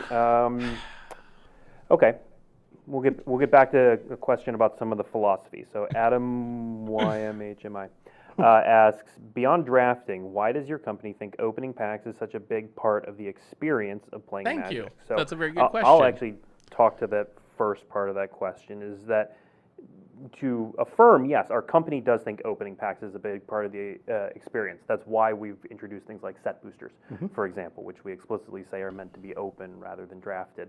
But now talk about that from the digital side. It's very similar. It's, again, when we talk about authentic Magic, it's part of the Magic experience. Like, the possibilities of opening a booster is something that we wanted to. The thing is, like, in paper, what makes opening a pack exciting is you can get a valuable card. You can get a valuable card or a really cool card, or this crazy foil that you like. It doesn't work on Arena because all the prices are the same. Like, for me, I love opening packs in paper, and I hate opening packs on Arena. In paper, it's like I hate to say this, but it's like a scratch off lottery ticket or something. Like, it's exciting. It's like exciting to be able to maybe open something awesome from the pack, but you don't get that experience on Arena. On Arena, it's like, oh my god, I gotta open 30 of these to try to get a wild card that I need to build a deck or something. Ban cards faster. Rebalance and ban cards. So the Hope and Alchemy is never ban cards, only rebalance. Yep. And rebalances are a combination of data and then effort to deliver. Yeah. So we have to see some of the results and some of the things that we want to balance before we can balance them. And then any changes we make to cards are still coding changes that have to be built, tested, technology. deployed. And so about every 3 weeks is a cadence that we're relatively comfortable with. And when you look at 3 or 4 weeks is roughly right. That's the cadence we've tried to establish. We've gotten pretty close to that. It's going to shift time to time depending on what releases are coming out and what other things are going on. But that's roughly where we want to be. Okay. We do also try to manage between major events, right? Trying not to necessarily disrupt something. Right. Now we're going to miss sometimes. I actually don't know. I don't know this guy's name. It was up earlier. I've never seen him before. Apparently, it has something to do with the Arena economy. Yeah. I don't know. People get to brew. Mr. Technology. Because they were testing for one thing and now they have to test for another. And so that's, as you know as well as anybody, that's a balancing act that we try and manage. So we may shift something a week or two. He does. Depending on that. It's one of the reasons why. I can see the Rick Harrison a little bit. I can see a little bit. Interrupt that. It released today. It did. Yeah. It is available today. There you go. There's your plug, everyone. So when you get your code, community managers, you will use it right away. Yep. Okay. Let's see. From CrimeNet. Is the normal acquisition rate of wild cards something that is open to change? If you're talking about the rate at which we currently distribute wild cards, is it open to change? Yes. Do we plan on changing it? Right now, the answer is no. Okay. From 6 Streaming, one of the big issues in making multiple decks is the rare land requirement. Oops, my screen just moved. Has there been any thought on just giving players a set of rare land cycles that set comes out so people don't have to use wild cards on not fun cards? Can you ask if they and I think you can probably talk more about like rare land generally rather than that specific suggestion. I don't look at the context of every deck, but we update our decks with rotation at least. This is the decks that you acquire as a new player. Yeah. The rotation renewal is right. Rotation renewal. Yep. So we update those at the rotation to be good for a year. And I believe that some of those will include some of those lands, so that we do it in that way, but we don't do it for every set. Okay. Like, could we? I don't know. I don't know what would look good in that world. We haven't talked about it. We know that that's a pain point, but it's also part of the set. Sure. So, certainly. A decision that people make is like, do I get the lands, which are not the big fun splashy spells, but are kind of like that evergreen growth. And we know that is a pain point too, and maybe we can look at additional conversations around that, but I don't have anything specific right now. Okay. Will ICRs ever get duplicate protection? Will ICRs ever get duplicate protection? The answer is maybe. There's some technical challenges with how we deliver ICRs that makes duplicate protection hard. Okay. So in some spaces they are actually duplicate protected, but because it's not everywhere, we don't advertise that. Okay. Will there be? We don't have the technology. That's the second time they've used the we don't have the technology answer. Draft sets. Not currently on our radar. Okay. Doesn't mean never. There's a lot of space available in the history. What's but there's nothing currently planned. Nothing currently planned. Okay. Any current plans to? This is from Alpha Cream 1. Any plans to remove or improve? The Vault rewards. So let's talk about Vault. So Vault was our original swing at duplicate protection. Sure. Way back when. Yeah. And then we came up with the current version of duplicate protection, and said we were going to remove the Vault. Yeah. And then we just didn't, because what happens in the Vault is that you open up, duplicate commons and uncommons, which happens quite a bit. You just get progress in your Vault, and eventually it shows up on your screen, and you can open. You get some wild cards. For us, we think that that's just a nice little bonus. We don't. Sure. It's not an integral part of the economy anymore, but we leave it as a bonus for people who end up opening a bunch of things. Yeah. And when you talk about, again, why packs over things, like when you open packs, you do make progress towards that Vault eventually over time, and it's a nice little bonus. And little trick, if when a set comes out, you spend all those common and uncommon wild cards that you think are extra on new commons and uncommons before you open packs, then all of those go into the Vault. Correct. When you open them. He's not wrong. That is actually a good trick that many streamers and content producers will tell you to do. But it is so weird to hear WotC telling you that's if the economy's tough for you, here's what you do. Spend all your common and uncommon wild cards to fill the Vault a little faster. I've been on the team. That is not a conversation we've had. Okay. Fair enough. So, I was not expecting Wizards to tell us to do that. For your brain hole. It has not been a consideration. Okay. Next question. Let's see. That's got to be oversued, I think. From Azriel ! Why do Brawl and Historic Brawl not have a ranking? I don't think they're going to answer our questions, chat. We asked so many questions. I think Blake's skipping them. He's hiding from us. Those formats. Maybe they just don't have the technology. And Historic Brawl as additional formats for fun, for variation, and it should be over. It should be over in 10 minutes, 5-10 minutes, and then we can talk and play Magic. We hope that the primary goal is fun. Okay.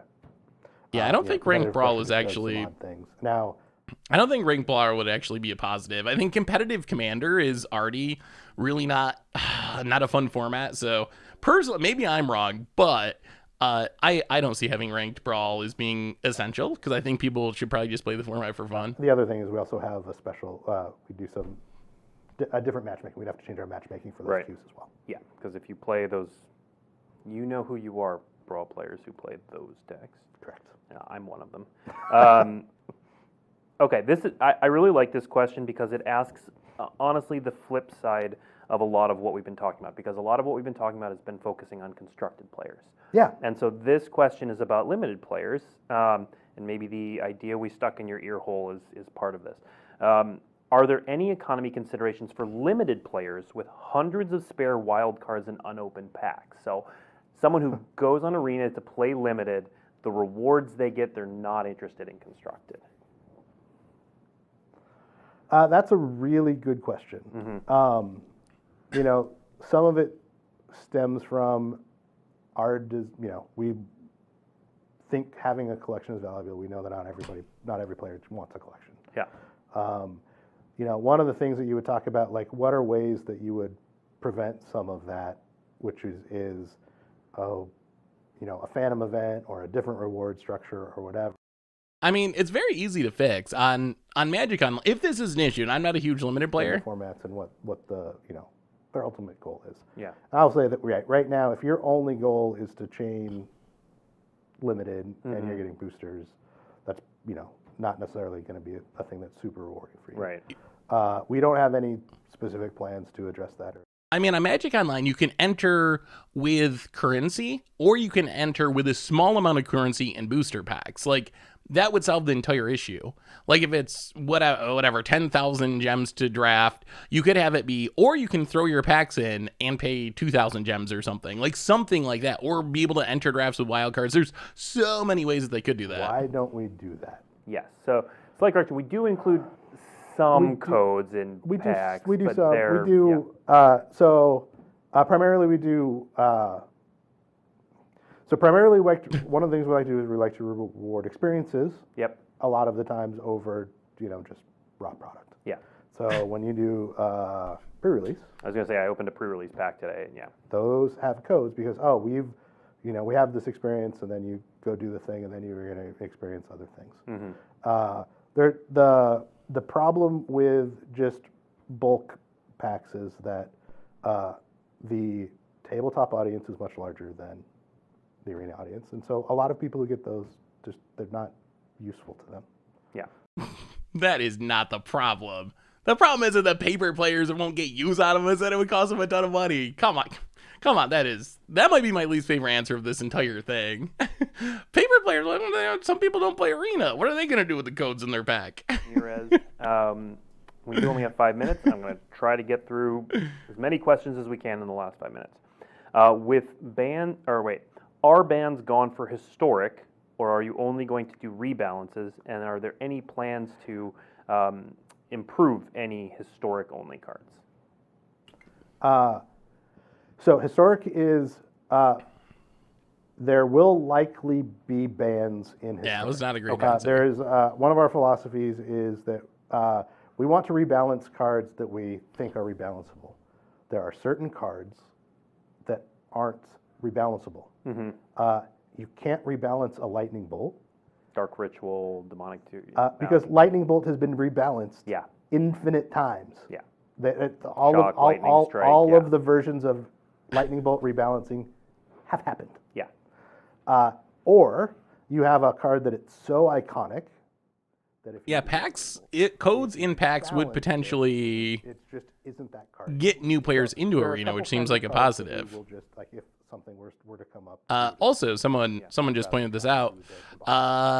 Play Neo Alchemy. Three alchemy packs. Code on arena. So rather than making banned cards weaker, any plans to improve any historic only cards? So the rebalance, positive rebalances we've done for alchemy. Any plans to do that for historic only? Certainly think that there is an opportunity to do that for historic only, for a similar reason. Okay. Which is and again, once we get split to have that non-rotating print format, we might see that more. Where the expectation is that it's not trickling down from alchemy. Historic may actually get We've limited a lot of those to either alchemy cards or previously banned historic cards that we think we can rebalance. And then unban. Right. As we again, get those 4 quadrants of play. That's what, 12.50? And the two, $50 for 4 of them? Formats, then we'll probably look at more rebalances in historic. Okay. Let's see. Real quick, I can answer this question. Is there going to be an article with these updates? There is an article going up shortly that will not only house this video, but will have a lot of this in written form that Kirit's put together. Not everything that we talked about here will be in that article because a lot of what we're doing is answering your questions and kind of talking off the cuff. The code. So a lot of the main points are going to be in that article. That worked for me. The short-term stuff that we talked about that is coming soon, that is going to be in that article. But a lot of the just sort of answering your questions, not there because we just got them. Next question. Let's go. Can we get wildcard track progression from opening limited packs? So the same way you do it for when you open a booster pack separately, they're asking, could you get that track progression from opening packs by playing limited? In theory, yes, but again, it's not a thing that we're talking about. Okay. All right. Last question. We'll do this one. Any plans to bring back sealed tokens with the pre-release code instead of the 6 boosters? So one of the problems with sealed tokens is that sealed just isn't currently available all of the time. So in a world, particularly in a pandemic world, where there was a lot of variance in when and how people are opening. Wow. Oh my God. Wow. So, okay. So we just watched the entire stream. We watched it. What do you think, chat? What do you think? So here's the big takeaways that that stuck out to me. One is, and then we'll talk about it. Number one, improvements, quote unquote, include selling wildcards through the store. $50 for 12 rares, 4 mythics. So that was one of the improvements. Improvement allowing you to test your decks before you play them in some way, although they weren't very clear on how that might actually happen. We got a lot of, there was not the technology for it kind of answers for a lot of things, which I don't know. Blake didn't look like he wanted to be there. The other guy did a lot of sighing. Other big takeaway, Pioneer does not appear to be coming anytime soon. Like, I took that stream to mean Pioneer is not coming, basically, at least in the near future. Not that it'll never come. I think there's a chance it comes eventually. But if you listen to their answers there, it sounds like they're planning on putting some new arena-only format onto the client. And then that's going to be what replaces Pioneer. And then maybe eventually down the road, who knows? Like, you just really can't take much from the roadmap stuff because so many things have been on the roadmap but not gotten there. So I don't, am I missing any other positives? Are there any other positives that, you better have a creature in your deck. Oh, okay. Grease fangs for days. What, did I miss anything? Did I miss anything else that's a positive? Oh yeah, yeah, that's the other one. So packs that guarantee a mythic, where if you pay 300 extra gold, your pack will guarantee you a mythic rare in your rare slot. I don't know. So I think that selling wild cards is a positive. That's something that I would have really liked. I do think that the way they're doing it is probably not as player friendly as I would have liked. I think when people see $50, that's a really big number. If people, here's what I would, and Wizards probably would never do this. If Wizards had broken that up and you could just buy them individually, I think that might be actually kind of a positive. Like 12 rares in 4 mythics for $50. That means what? 12, 20 for 30, you're paying like $4 for a rare and then $12 for a mythic, but you're getting both of those. So it's cheaper than that. Like if you could just buy a rare wild card for a couple of bucks and buy a mythic one for, I don't know, $8 or $7, that might not be that bad, right? Like would that be something that would be seen as a positive? Would that solve any issues? The problem is $50 is a lot for a lot of people to spend. And you're spending on Arena, oh god. And you're spending on Arena, so there's no way to recoup your investment, essentially. Well, hopefully this works. We really need this Greasefang to die. Go after Greasefang. Dylan Hunter, welcome to the Fishbowl. Thank you so much for your subscription. Big super video. So let's start with that one. What do you think of that improvement? Is that an improvement for you personally? So I will say it's a slight improvement for me. Although they were pretty clear that the rate is the same. They're not actually, it's not making the wild cards cheaper. It's just letting you get them without opening packs. So I think there's some convenience aspect that would be a positive for me. But overall, I don't think that really counts as an improvement for the typical player. What is Frank? Let me see if I can find Frank Carson's tweet that people keep asking about. So that's number one. Frank Carson's, what is Frank's tweet? If you spend $50 on Arena for 46 pack, then based on rough approximation, including the wildcard wheel and the vault, you usually get about 3 mythics, 9 wildcards beside the cards you open. The rough approximations, blah, blah, blah, blah, blah. So from what Frank's saying, for $50, if you open the packs, you're getting 1 more mythic and like 3 more rares. So you're coming out a bit ahead just in terms of rares and mythics. I don't know if he's including what he might be missing. What he might be missing in this tweet is honestly filling the vault. Because if you open those packs, you're likely getting a ton of duplicate commons and uncommons, and those duplicate commons and uncommons would potentially fill the vault and get you more wild cards. So I'm not sure if Frank actually included that. I feel like if it was split up, I think it might be a positive. Wow, we're gonna have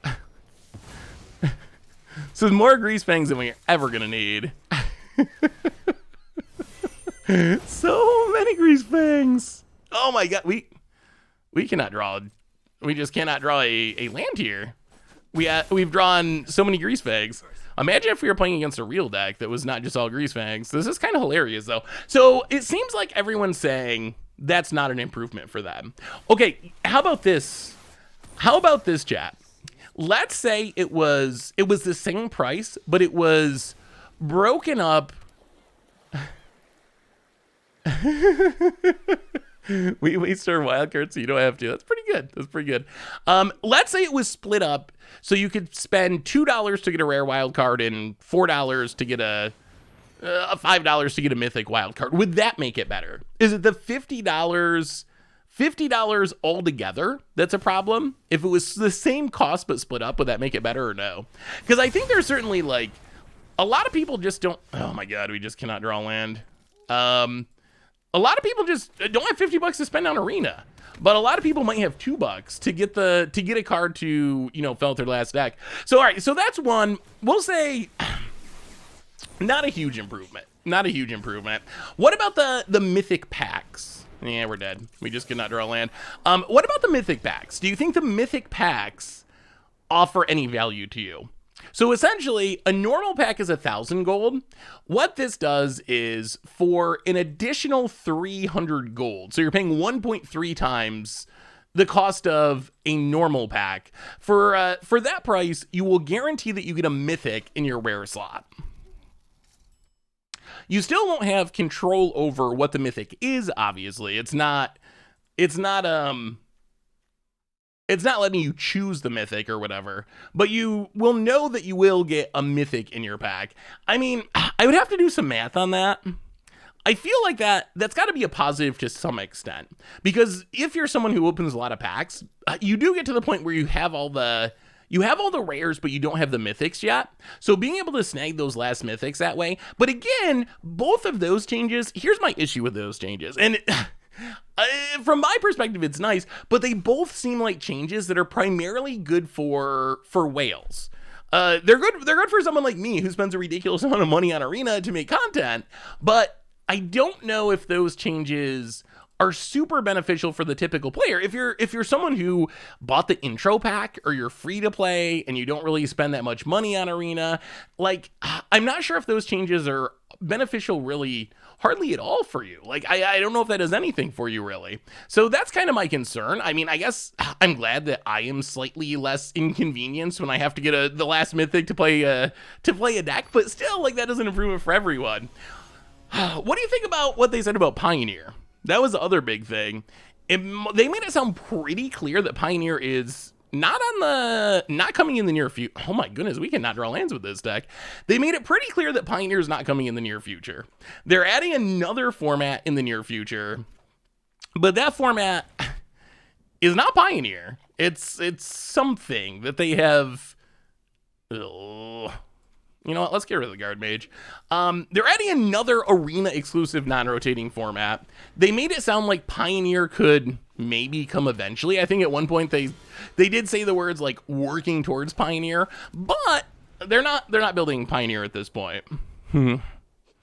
We saw a lot of size. Blake, look, they did say that format would be coming in the next couple of months. I think they said whatever that format is, they're testing out options in the next couple of months. They're planning on having that format out. So, okay. Overall, chat, do you come away from this feeling more positive about the state of Arena? Like, did this? A lot of people were saying this was a make and break thing. A make or break day for Arena. Do you think that Arena made or made? No. Nothing changed. We do. That will be the everlasting meme from this stream, I think, is technology. The things I will remember months from now will not be, their $50 for wild cards or whatever. All their really details. The things I will remember are, we don't have the technology. To many questions, constant sighing. Can't forget the constant sighing. Constant sighing, very loud sighs. And then Blake looking as miserable as I've ever seen and hiding from the camera multiple times. I think it was subconscious, but multiple times Blake would put his hands up like in front of his face like this or like this and kind of like literally hide from the camera. So it's better for people who are willing to spend a lot of money, but it won't win over anyone on the fence about spending. Ooh, Tezzeret time. But it won't win over anyone on the fence about spending money to begin with. I think that's probably true. I feel bad for Blake. I really do. Because Blake's just the messenger. He is the lamb that's being led out there to get slaughtered for the Overlord. Literally uninstalling. Really? So you're really uninstalling over this? Whew. We need a technology. We need a technology t-shirt. We really do. Oh, I think we got to do this. Oh, this might lead to us dying to Parhelion, but we get to play this. We get to kill the Tezzeret. But if our opponent gets back Parhelion, are we dead? Our deck's doing things this time, which is sweet. And we're stealing Tezzerets, which is also sweet. Oh, rest in peace would be so helpful. Discard the Tezzeret. Discard the Devod. Oh my god. Oh my god. We got the land drop. Oh, praise be the magic gods. I think I gotta put that shirt up. We gotta sell the technology shirt. Did they post the article yet? Once they post the article, that'll make it a little easier because we were watching it all live on the MTG. Okay, so here's a TLDR. And here, if you go to the mothership, dailymtg.com, you can rewatch the entire stream. Blah blah blah blah blah blah blah blah blah blah. The guy was Chris Kurtitz in EP. Arena's vision, blah, blah, blah. Economy 101, blah, blah, blah. We went over all that stuff. Collections, blah, blah, blah. The thing that, okay, so one of the things that bothered me most is Wizards basically said, and I guess this is backed up by Arena, but they basically said straight up that the way they view Arena is they want people to be able to, like, build a deck and like slowly upgrade it. And they admitted straight up, like, Arena's not good if you're someone who you have a Boros deck and then you want to play a Simic deck. Oh, oops. That's an elite guard mage, is it? But they admitted straight up that if you're someone who has a Boros deck and then you want to switch to playing a Simic deck or something, Arena's not going to work well for you. Yeah, that was 2 cards with similar mana costs. Oops. Well, go to combat, hit ya. Well, I guess we tick up even though it doesn't do anything. Discard, pass the turn. Did you back the academic card box, the profs box? I'm going to get one to support the prof, but I haven't actually done it yet. I was not one of the millions of people who already did it. So as far as positive changes, oh, they don't even go over all this stuff, do they? Oh, they don't even go over most of the answers. Oh, okay, here's dusting. They don't like. Can buy wild cards for $50. No plans to support trading up wild cards. Oh yeah, here's a link to the article if you'd like to read it yourself. Seth, do you know? Wait, I can't see the rest of that. Seth, do you know what? And there's a link. Ooh, well, go to combat. Hit the Tezzeret. Draw with Tezzeret. Discard to Tezzeret. Pass the turtle. We got a sweet lock set up. So Are people are saying they're really, are you really uninstalling Arena? Is that actually, was it that bad of news? I can practically taste I don't know. I honestly don't know what to think. I feel like they did something, but I don't know if that something is going to make most people happy. The whole stream was a cringe fest. I mean, I don't think they really wanted to do this stream. When it came down to it, I think they were kind of like priced into doing the stream and felt like they just had to do it. Well, opponent passes. Go to combat. Kill the Tezzeret. Hit our opponent. I mean, I think we kind of have our opponent locked here, essentially. Pass the turn. Opponent taps. Technology. What did you think of the stream? Obviously, the news about Arena itself, not some stuff, but not anything super duper positive, I guess. I do like the idea of selling wildcards, but I feel like it mostly helps whales and not the average community. So I wish that maybe the price was a bit more competitive. I think would be maybe a positive.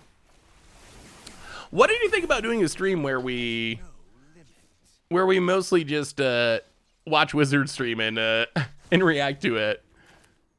Well, the Wizard stream was a mess. What did you think about the idea of us doing the stream and watching it? Did you enjoy that? Would that be something in 2 weeks? They're supposed to be doing the big organized play announcement. Like, do you enjoy that? Even though it means we're playing a little bit less Magic during today's stream, but we get to watch it together. Ranger Man, welcome to the Fishbowl. Thank you so much for your subscription. Big super cheer for you. Thank you, thank you, thank you. Greasefang, not very good when the graveyard shut down. The graveyard's not shut down, is it? Well. That means Parhelion's coming? Huh. That's awkward.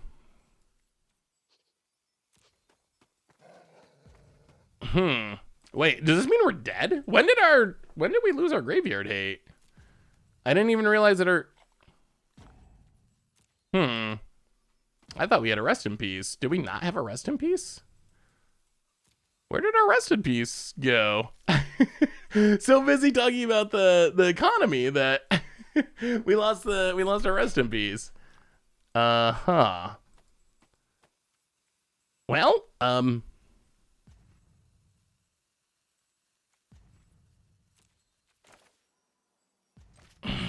this isn't good, but I guess we'll take the Greasefangs. I don't think this really saves us, though. So we blink it. Opponent's going to counter it. Okay. But now they get Parhelion. What happened to our graveyard hate? I'm so confused. Opponent. Greasefang. I really enjoyed the stream and your opinions were super useful to articulate. May I definitely do more of this? Well, maybe we'll try to again in the future. Well, here comes Parhelion with haste and angels. Well, I guess we're probably dead now. Opponent. Parhelion. But it's in the graveyard, so it didn't even get March of Otherworldly lighted. So opponent's going to kill the Tezzeret. Well, I mean, I guess we're going to have to top deck. Oh, this went very disappointingly. Opponent kills the Tezzeret, bounces the Parhelion, has a bunch of angels. Oh, I thought we were good. Oh, we draw a veto now that it's way too late to matter. Well, we will pass the turn. So I think we have to... 1, 2, 3, 4, 5, 6, 7. 1, 2, 3, 4, 5, 6, 7. Maybe we can try to... Reckoner Bank Buster. Wow, yeah, we needed the graveyard hate. Like, the graveyard hate is our way to actually do things in this matchup. Well, okay. We can bounce the Spell Thief. Pick it up. Hey, what's up, awesome dude? How are you? Oh, I see. I gotcha. Yeah, you're right. There's one in Exile, too. March of Otherworldly Light. Okay.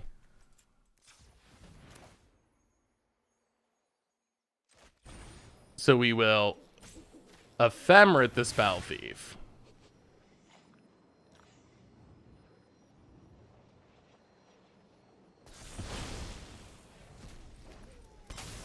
Get about 1 million copies of March of Otherworldly Light.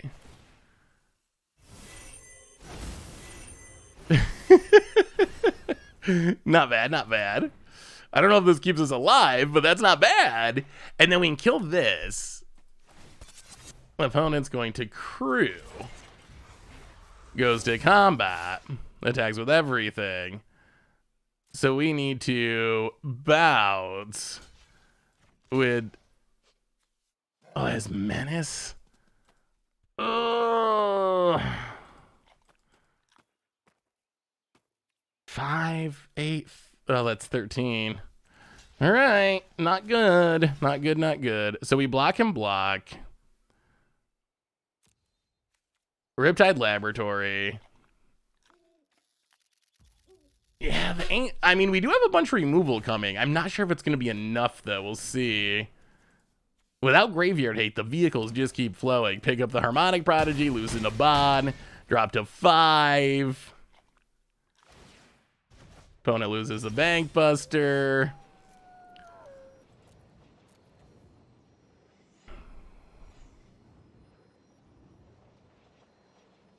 Is there any way, so we blink, is there any way we can get the timing right to copy a March?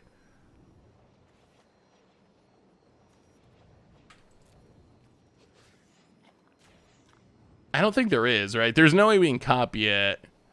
Well, we can't cast another spell because of this Deafening Silence. So we have to first deal with the Deafening Silence, and then we can start killing angels. Yeah, we'll just not cast it. All right, so we draw for our turn. Oh, that's actually pretty good. That's actually very good. Wow, it's insane. Main phase. So we will... Well, now I don't even know if we want to kill the Deafening Silence. It might be a positive. So we get to 1, 2. Actually, no. 1, 2. Oh, this is going to be sweet. Harmonic Prodigy. 1, 2, 3. Deputy of Detention.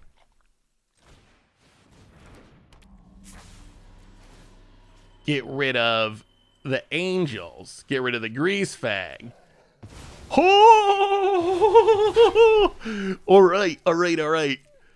This Futurist Spell Thief card is kind of crazy. Hits you down to 11. Opponent can only cast 1 spell. Non-creature spell each turn as well. So we get to counter whatever they do, and then we get a handful of March Otherworldly Light. Sure, that can be your 1 spell. That is fine. Oh! As long time paper play and even an arena, and even when arena launch, I knew I was going to pay double for the game. Today's stream was a nail in the coffin for me ever playing digital. Honestly, check out Magic Online. It's like arena but cheaper.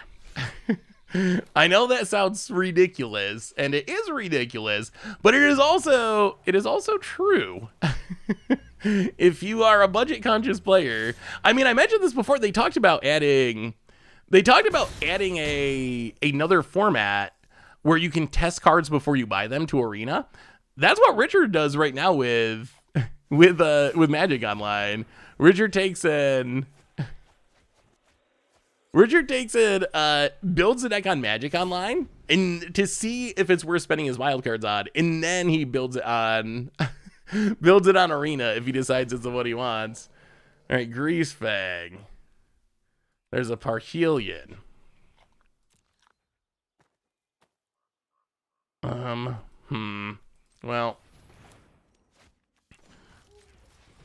March of Otherworldly Light. Now we do have to get rid of it.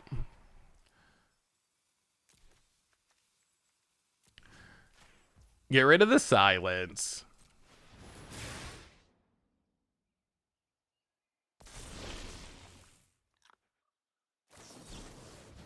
Opponent casts a Dove. Oh my god. And we're dead. Wow. And we can't do anything about it. Oh my goodness. Yeah, that just does it. Wow. Oh, our deck was doing such cool things. Oh, that was so frustrating. You can get all four of the common. You can get all four of all the commons and two of each of the uncommons. The new release for $4.99 a Moto. Pretty good bargain. Yeah, when you sign up for Magic Online, you get 4 copies of all the commons in standard and 2 of all the uncommons in standard for free. And then everything else is like ridiculously cheap too. From bag opening at Pleasant Kenobi did on a test account, $50 in gems, got 8 rare wild cards, 4 mythic wild cards, an additional 50 rare and mythic cards. I had this on hand because I was making reference. I was making a video with this information for reference. So, yeah. I mean, that's not a positive for the average player, right? Like, so you spend $50. Here's your 2 pathways. You spend $50 and you get 12 rare wild cards and 4 mythic wild cards, or you spend $50, you get 8 rare wild cards, 4 mythic wild cards, and 50 random rares and mythics, with a decent chunk of them being mythics. If mythics are 1 out of 7, 1 out of 8 packs, a big percentage of those are going to be mythics. So for the average player building a collection, that's a negative. The only way that actually benefits anyone is, like I said before, it would benefit me, essentially, where, let's say I spend $250 on packs to get the cards from the latest set, so I can, get all the decks I need to stream and make videos. So I spend $250 on packs, and then I get to the point where I've already got a bunch of cards, but I still don't have all of them, because Arena's, it takes a lot to collect all the cards you need. So I have a lot of cards, but I don't have all the cards I need. So what I do is, now I spend $50 and get those wild cards, because I've already got all the rares. So they're just going to waste, going in the vault anyway, giving me that small gem refund. That seems like the only situation where that would be beneficial. If you are someone who doesn't already have a full collection and have all the cards you could possibly need, then you're clearly just better off buying the... Wow, we have had such bad mana troubles with this deck. You're clearly just better off buying the packs because you're getting all those random cards too. So it seems like that's a change that, while could theoretically benefit me in some scenarios, in other people who are like super whales, content producers or streamers or just whaley whales, for the average player, that doesn't seem like that's actually a positive. Like, that doesn't really do anything, right? Because you'd be better off just buying the packs, getting slightly less wild cards, but getting a ton of cards. Kayuka with a $3 donation. What's cheaper now, MTG or Modern? That's a good question. Probably Modern. And Modern's ridiculously expensive. So, chat, is there anything at all that we can take away from this stream as a positive? Give me something. Give me something. So the one thing I would say is clearly a positive. Jeez. So the one thing I would say is clearly a positive for everyone would be being able to test decks before you buy them. Little bit sketchy that they didn't really clarify what that would be and when it would come, and would it be against Sparky or against players and all that kind of stuff. But I think that would be a positive. The option of buying a mythic pack, that seems like a positive. I don't think that's something that you will use in most situations, but I do think there will be situations where that would be something that would be a positive. Being able to set your default lands, that is very clearly a positive for literally everyone. That's going to benefit everyone. There's really no drawback. It's all upside for players. So that's another good one. I think that is another good choice. Ugh. All right, run out the Dragon Rage Channeler. They're just going to recast it, though. Naps. Okay, serious positive Zionate Thalias. They are working on undoing that. Yeah, I mean, there was some like future good news too about, well, maybe they could put. Wow, opponent has so much removal. There was some like potential good news of things that could maybe come at some point in the future, but hasn't come yet. Wow, opponent just had all the removal spells, all the Unholy Heats, all the Flame Blast Bolts, all the Lightning Axes. The positive for me is this stream is confirmation they do not care about me as a casual player, so I can stop pretending. Oh, that is painful. That is painful words. Perhaps true words, but those are painful words. Oh, how do we get out of this? Is it even possible that we get out of this? Dragon Rage Channeler. Oh, we needed something to stick around so we could blink it, but no, we will pass the turn. We have 2 creatures in an instant, so there's no way we can turn on these Dragon Rage Channelers, which I think means we're just dead now. Boy, I've played this deck a lot. Oh, what was your comment, Pretend to Know? I missed it. The changes from constructed decks, or for constructed events, were interesting, but there were no details. There was no information. Unless I missed it. It was like, is this a flump deck? I don't think this deck is as bad as you're making it out to be. I mean, we've played against Is It Phoenix, what, every match, essentially? And this game, our opponent just drew every removal spell. Yeah. Yeah, I don't think there's a sorcery that we can possibly mill. The technology doesn't exist to mill a sorcery. Jeez, all right, well. Finale off the tizzy. They're apparently going to be more for the OP stream a few weeks, so maybe they're bringing back trophies. I actually, honestly, even though I know that this was horrible news. Well, I shouldn't say horrible news. Even though the stream was not as positive as I think we were hoping it would be as far as the arena economy, I actually do still, for some reason, and maybe I shouldn't, but I actually still do have pretty high hopes that the OP stream is going to be good. Yeah, I guess we have 1 Shatter Skull Smashing, so the technology kind of existed. The positive is that Konami got free advertising for Master Duel. Oh, very, very true. Streaming exactly what I expected it to be, but nowhere near what I hoped it would be. I think that's about right. I mean, so in some ways it was better than I expected it to be, because I was kind of expecting we would get literally no changes. And we did get a couple of small changes, which they are not going to greatly reduce the cost of Arena. And if there was a big takeaway from this, don't expect the cost of Arena to change. Organize play. They're supposed to be doing a stream in 2 weeks to announce the return of organized play. And I've heard just rumors behind the scenes that maybe the organized play stuff is actually going to be what we've been hoping for, or a lot of people have been hoping for, which is essentially kind of a return to the old system. DCI numbers, Paper Pro Tours, PTQs, like a lot of the stuff that had been missing when they started doing the MPL. That is all just like rumors, ramblings, who knows, but just from like talking to people behind the scenes. So I have a bit of hope that the organized play stream could actually be pretty positive. That doesn't do anything for Arena, obviously, but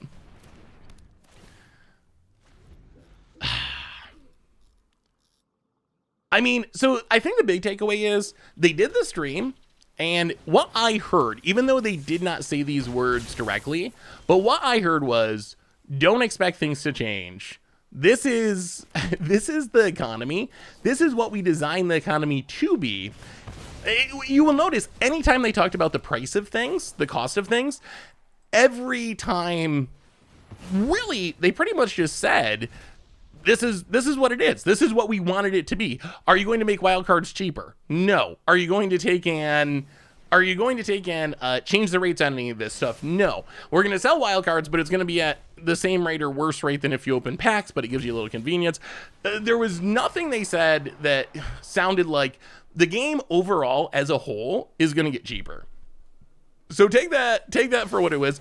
The best case is maybe more convenience, like them selling the wild cards. Maybe they did mention with alchemy, maybe they do bundles like they did with historic anthologies rather than opening packs. So there were some little things like there, but anything that would greatly improve the economy, like trading up your lower rarity wild cards for higher rarity wild cards, things like that. The answer was just no. Like, just essentially, well, the answer was usually the technology exists, but we have no plans to do that, I think was the exact corporate line for it was, yes, we could do that, but no, we don't have any plans to do that. Oh, what did he say the technology doesn't exist for at first? Oh, duplicate protection. That was the most ridiculous answer. If you didn't see the stream, they were doing the Q&A, and someone just straight up asked, okay, so why do I have, 8 copies of, a random Woe Strider? Because I got him in Jumpstart and I got him in a standard set. Why does this happen? Why do I have to keep 8 copies of the same rare from 2 different sets with the exact same art? And the answer was, the technology doesn't exist. That was the answer. The technology doesn't exist.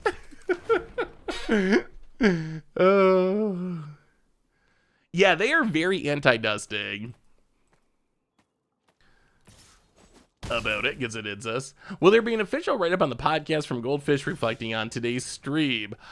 Possibly. Would that be beneficial? I'm honestly, what do we do here? We're getting beaten down a bit. Storming Entities. Good card. Good magic card. Well, let's just play this. Draw a couple cards. Gain a couple life. So, oh my... Opponent. Oh my goodness, opponent. Oh my god. Alright, Mystical Dispute for our opponent. Well, we'll pass the turn. Does anyone know how to rewind the stream? So if you're trying to find the WotC stream... if you go over to Daily MTG, the mothership, they have an article up, and it has the entire stream embedded there, and you can easily skip around and see whatever. So that's probably the easiest way. I'll throw this link in the chat if you're looking for it. Opponent casting a ton of spells, growing a Storming Entity, playing a Dragon Rage Channeler, going to combat attacking. Down to 9. Will we ever draw a real card? Looks like no. Play an Arclight Phoenix. Play a tap land. Pass the turn. Oh. These have been so... Like, if we'd resolved that Elite Guard Mage, I think we win. But, of course, we didn't. Opponent passes. More Rest in Pieces. Not very helpful, but we do get to Surveil a couple times. Don't need a Harmonic Prodigy. Already got one. We'll keep Lightning Helix. That gives us more surveils in the future. Pass the turn. Opponent untaps. I think they're nervous that if they make MTGA cheaper, they will push people away from actual cardboard product. I mean, that's possible. I think they also asked about codes in paper packs, and that answer was pretty hilarious too. Someone asked, why don't you put codes in paper packs? And the answer was, essentially, not all paper players play Arena. So it's not gonna be that useful.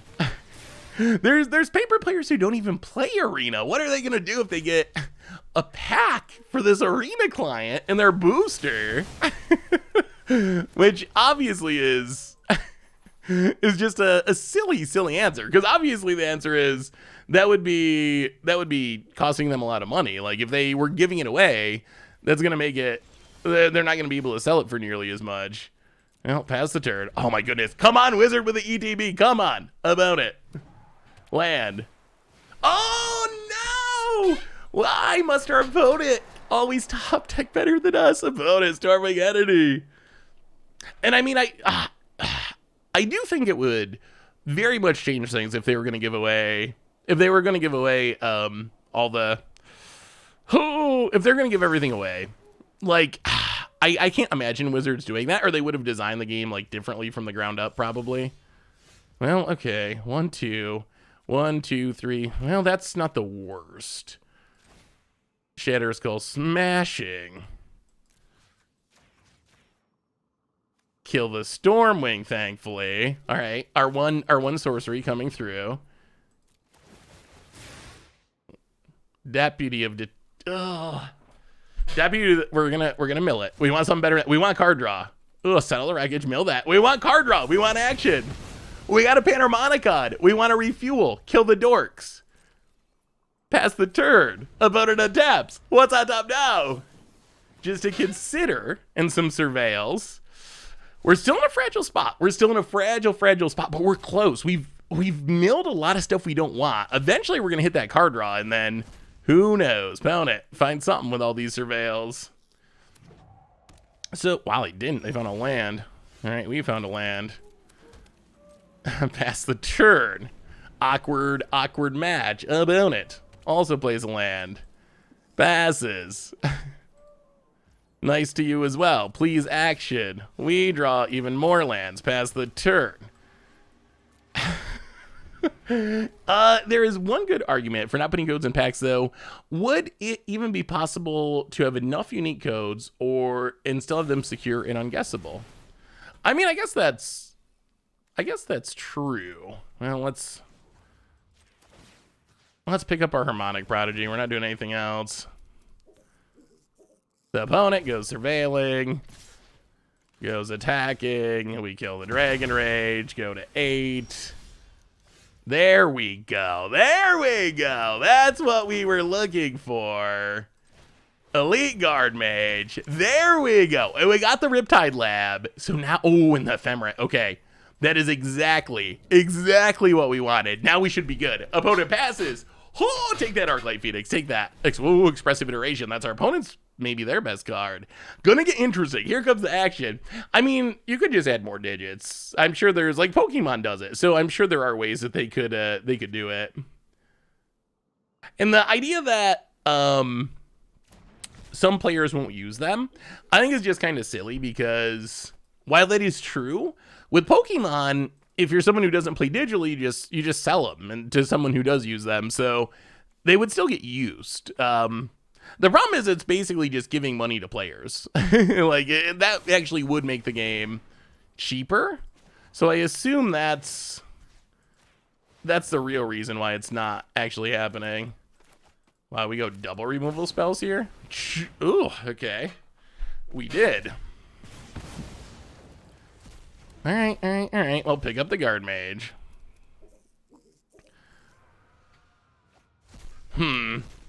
So what are you going to do moving forward, chat? Another Riptide Lab. Elite Guard Mage, draw a card. No Panharmonicon this time, sadly. Oh my god, even more lands. You know what? We're just gonna kill this. Get rid of the Dragon Rage Channeler. Play the Riptide Lab. Pass the turn. Eventually more action will come off the top of our deck. About it. Another Expressive Iteration. Pretty good. And so this was not the thing that'll bring you back to the game if you're someone who was on the fence about it. So the overall mood seems to be disappointed, I guess, from the community about it. Combat. Attacks. Well, we will block. We will Ephemerate. Blink the Guard Mage. I uninstalled, I lost. An opponent cannot keep up with the blinking, and that worked. Oh. I mean, I would recommend Moto. But I'm also a big Moto fanboy, so I have a pretty high tolerance for the bad graphics and the oldness of it. Check Twitter on stream. Should I really? Is this a trap? All right. What do we got on Twitter? Bensec. I'm rich. Okay. Best new alchemy card.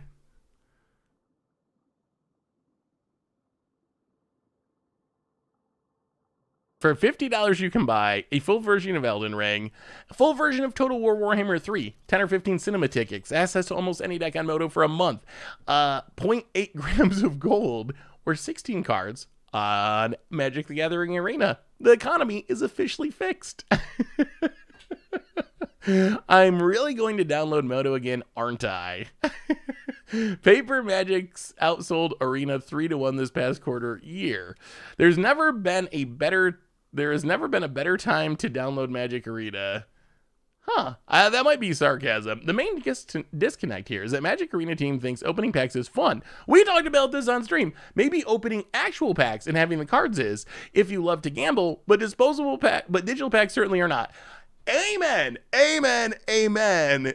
We said that ourselves. We said that during the stream. Like, that Wizards does not make that connection. That it's very, very different.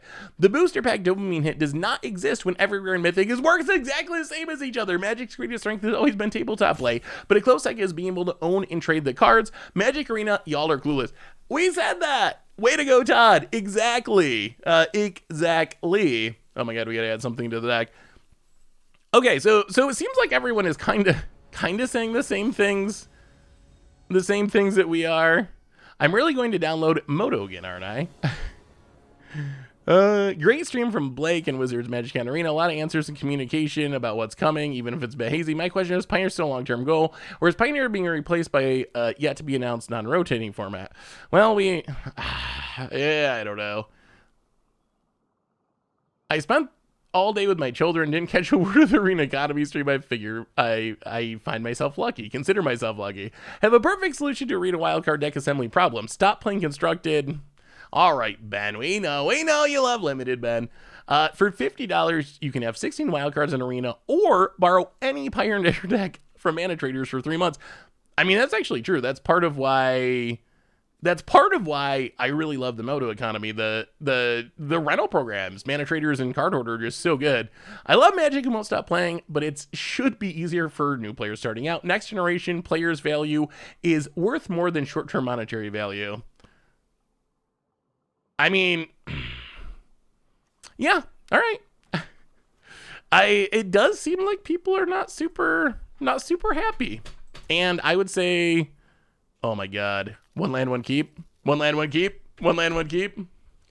Do you think low prices on Moto will last much longer?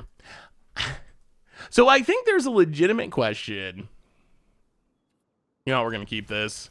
One land, one keep, no worries. I think there's a legitimate question how many people actually... the Magic gods reward us. I think there's a real question how many people are going to download Moto. I think some people will, but I don't think that this is actually going to change everything as far as Magic Online is concerned, and we're going to just get like 1 million new players or something. Rest in peace or Helix the Sprite Dragon. You know what? Let's just Helix it. Get rid of the dragon. They would need a pretty insane hand to get back Artlate Phoenixes this turn. All right, Expressive Iteration, that's fine. Well, it seems like the overall mood is not good. Do you think they will ever put Moto on back? No. I mean, people have been asking about it literally for decades. Moto's been around for like 20 years now. And they haven't done it, so there are ways you can like run it using a virtual machine, which I really don't know anything about because I'm not a Mac user. But as far as like official support, I think it's pretty unlikely that it ever happens at this point. Who would have... It's really... This whole thing is really mind-blowing. Who would have thought 3 years ago, 4 years ago, go back to 2018, go back to Arena launching, go back to the hype, the excitement. Remember, Magic Online was going to be dead. Why would you ever play the dated old Magic Online with Arena coming out? This was going to change digital Magic. This was the next huge, awesome, amazing thing. And now here we are 4 years later. And the whole conversation is, I'm downloading Magic Online again. That's what people are saying. That's like the dominant aspect of this conversation, which is just wild. Why? I would have never guessed. I would have never ever guessed. Well, Harmonic Prodigy, go. Moto, it just keeps plugging along. There's dozens of us, dozens. I think so here's my overall take. I think there is some small good news to come out of the stream, but I think overall the part that is a little bit depressing is I felt like Wizards made it very clear that long term don't expect the economy to improve. Best case, maybe we get some tweaks here or there. Maybe they sell some wild cards for a high price to add a little convenience. But as far as actual improvements, I took today's stream to mean essentially that's not happening. We're not going to increase rates on things. We're not going to make it overall cheaper. And that's the part that's a little disappointing, because it felt like that hope. It's nice to be able to deceive yourself with hope and think, okay, well, I mean, it's Wizards, it's Arena, it's expensive, but you never know. Maybe this is where there's going to be this huge change for the positive. I feel like that hope is now gone. Like that is pretty much just over at this point. Can you do an event where you're willing, where you will help a viewer obtain a whole collection on Arena if they do something? Well, what do you think I am, Mr. Beast? The whole collection on Arena, that would be that's probably like $1 million giveaway. that would be so expensive. Actually, I love that idea, but ooh, okay, expressive iteration. I think we're gonna go for this. Futurist Spell Thief. I think that's a cool idea. The problem is there really isn't a way to give people Arena cards. I remember when my little nephew was trying to get into Arena, and he was trying to build decks, and I was like, well, I wish I could just, give you some cards or give you a deck to use, but the technology just doesn't exist. So the only way I could figure to give him cards was go to his computer or his account and use my credit card and do it for him. So I wish there was a way to do it. I would love to be able to create an event and draft with friends. That would be amazing. They did bring up friends list and sharing decks very, very briefly, but it sounded very distant, which is how it sounded for a long time. It was on the roadmap in 2018. Friends, sharing decks, not drafting with friends in specific, but it's been 4 years on the roadmap, and it didn't sound like it was getting significantly closer to me. Unholy Heat. Ugh, all right. The biggest issue we've had with this deck is just not hitting our lands in a timely manner. Our opponent's at 7 man. We have a handful of action, and we just cannot. Now, there's a land, but it's just so incredibly late to the party. Too late to the party, I think. If we pass with all of our mana up, our opponent's probably going to expect settle, but I think we got to do it and hope. Pass the turn. About it untaps. Honestly, MTG feels like Moto with a bad paint job and some new hubcaps. There are a few new animations for cards. Well, we'll see if they have a counter. If our opponent has a counter here, we're in serious trouble. What was actually said in the stream? So it was an hour-long stream. The TLDR is... Here's the big takeaways. As far as improvements, Wizards is going to sell mythic packs, 300 extra gold, and your pack will be guaranteed to have a mythic in the rare slot. So that's one improvement. Another improvement is selling wildcard bundles for oh my god, we're going to get them. Selling wildcard bundles for $50. We're not going to good game this time. That's where things all go wrong. No one expects to settle the wreckage. Take that about it. Selling wildcard bundles, 12 rares, 4 mythics for $50, which people have been doing the math on. Not actually very good. You get slightly more rares and mythics as far as the wildcards are concerned, but you lose out on 50 random rares and mythics. Yes, that was a good gotcha card. Here comes the lands. Wow, we might be stabilizing. Here comes the wizard win. Pioneer. Not coming, but they're adding another Eternal format in the near future. I guess not coming might be the wrong word. Pioneer not coming in the near future. It could potentially come in the distant future, but they're going to be adding another that's another ridiculous idea. Because the thing is, so when people talk about wanting another Eternal format, I don't think what they mean is, I don't think what people are asking for is like Wizards to create another format on Arena. Like, I don't think that's what people are asking for. Is that what people are asking for? Is that what people want? I'm not sure that that's actually it. Like, I guess it's something, but I think what people want is a format that's paper adjacent. And I guess whatever format they create is not going to have like alchemy cards in it. So that's more paperish. But I don't know if creating like another new format from Ixalan forward or whatever they decide on, like, I don't know if that's going to actually be appealing to people. The wildcard pack is bad to get a full collection, but a good way to get specific decks, I suppose, in case you are not interested in most of the cards. I mean, there are situations where that's been a full Jane Twitch. Like, I've been in positions before where, let's try some ninjas. I've been in positions before when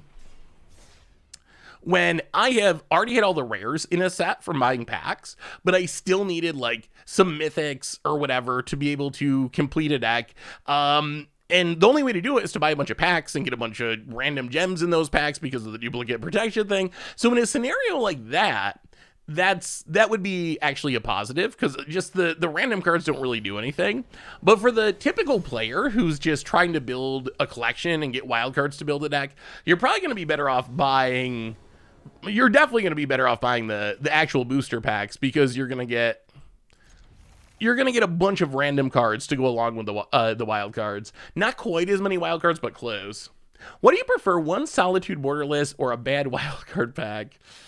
One Solitude Borderless or a bad one? Yeah, I mean, when you run down the numbers, people have been saying like Elden Ring, AAA game, going to the movies so many times. There's so many things you could do with that amount of money that, when you look at it in a IRL perspective, it does seem like a lot.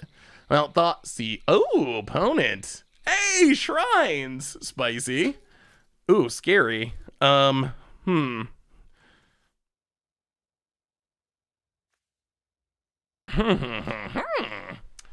do we do about this? That's a lot of shrines. So your opponent has all tap lands.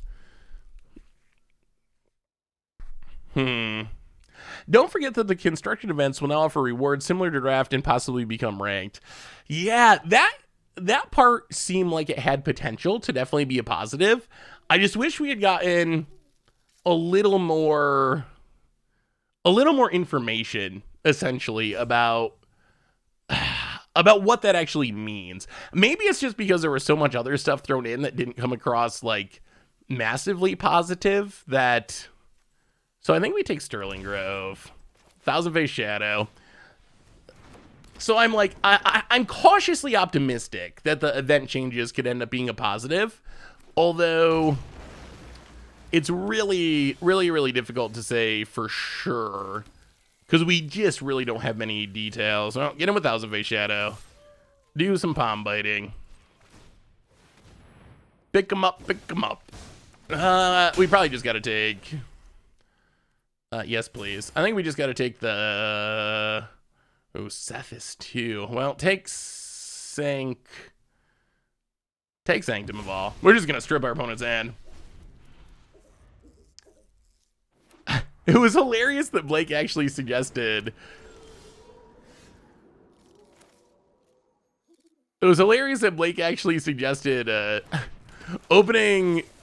spending all your wild cards on stuff before opening the newest set to maximize filling your vault, which is legitimately good advice, but it was just hilarious to hear that coming from like an official WotC stream, because that's like a weird workaround hack that we do to like make the economy a little bit more functional. So it's just very, very strange to actually hear that coming from Wizards themselves. Like, the economy's not that bad. You just gotta spend all your common wild cards to fill the vault to try to get, another wild card out of it. So it'd be a good turn to draw Ninja. Ooh, ho, ho, ho, ho. That's a Ninja. one of the new fake ninjas, but still, that is a ninja. Pick up Biting Palm. Hit you with the Saboteur. Conjure up a whatever virus beetle. Play the virus beetle. These new ninja. What do you think about? Do you think it'd be possible to make a card like this work in paper, chat? That's something I've been wondering about. With hey, what's up, Naz? What did you think of all these changes? I feel like a card like this could possibly work in paper. I know it's never worked before, but why couldn't there be a card that... Why couldn't there be a card that created a copy of another card? Like, wouldn't that be possible? Like, this creates a token that's a copy of Virus Beetle or something. It seems like it could be... It seems like it could be possible. I'll pick up Thousand Face Shadow. What are you running for green in the ninja deck? Where there's one of the new fake ninjas is actually really good. Plus we got the big 5-mana one too. Now let's take the one they can cast. Play the land. Pass the turn. Hold on to Thousand Face Shadow for next turn. Opponent desperately needing an untapped land. Oh, they just don't have the technology. Oh, the stream cracked me up. Well, opponent gets it down. We will go to combat. We will go attacking. Opponent blocks Biting Palm. Unblocks Biting Palm. Blocks Biting Palm. We will Thousand Face Shadow Ninjutsu. Pick up Virus Beetle. Copy Biting Palm. Hit you to 3. Decline. Pass the turn. Lethal on board. Conjure on paper would lead to cheating. Bad idea. How would it lead to cheating, though? I mean, well, obviously, it would have to be public. You would have to... So this would have to be something like...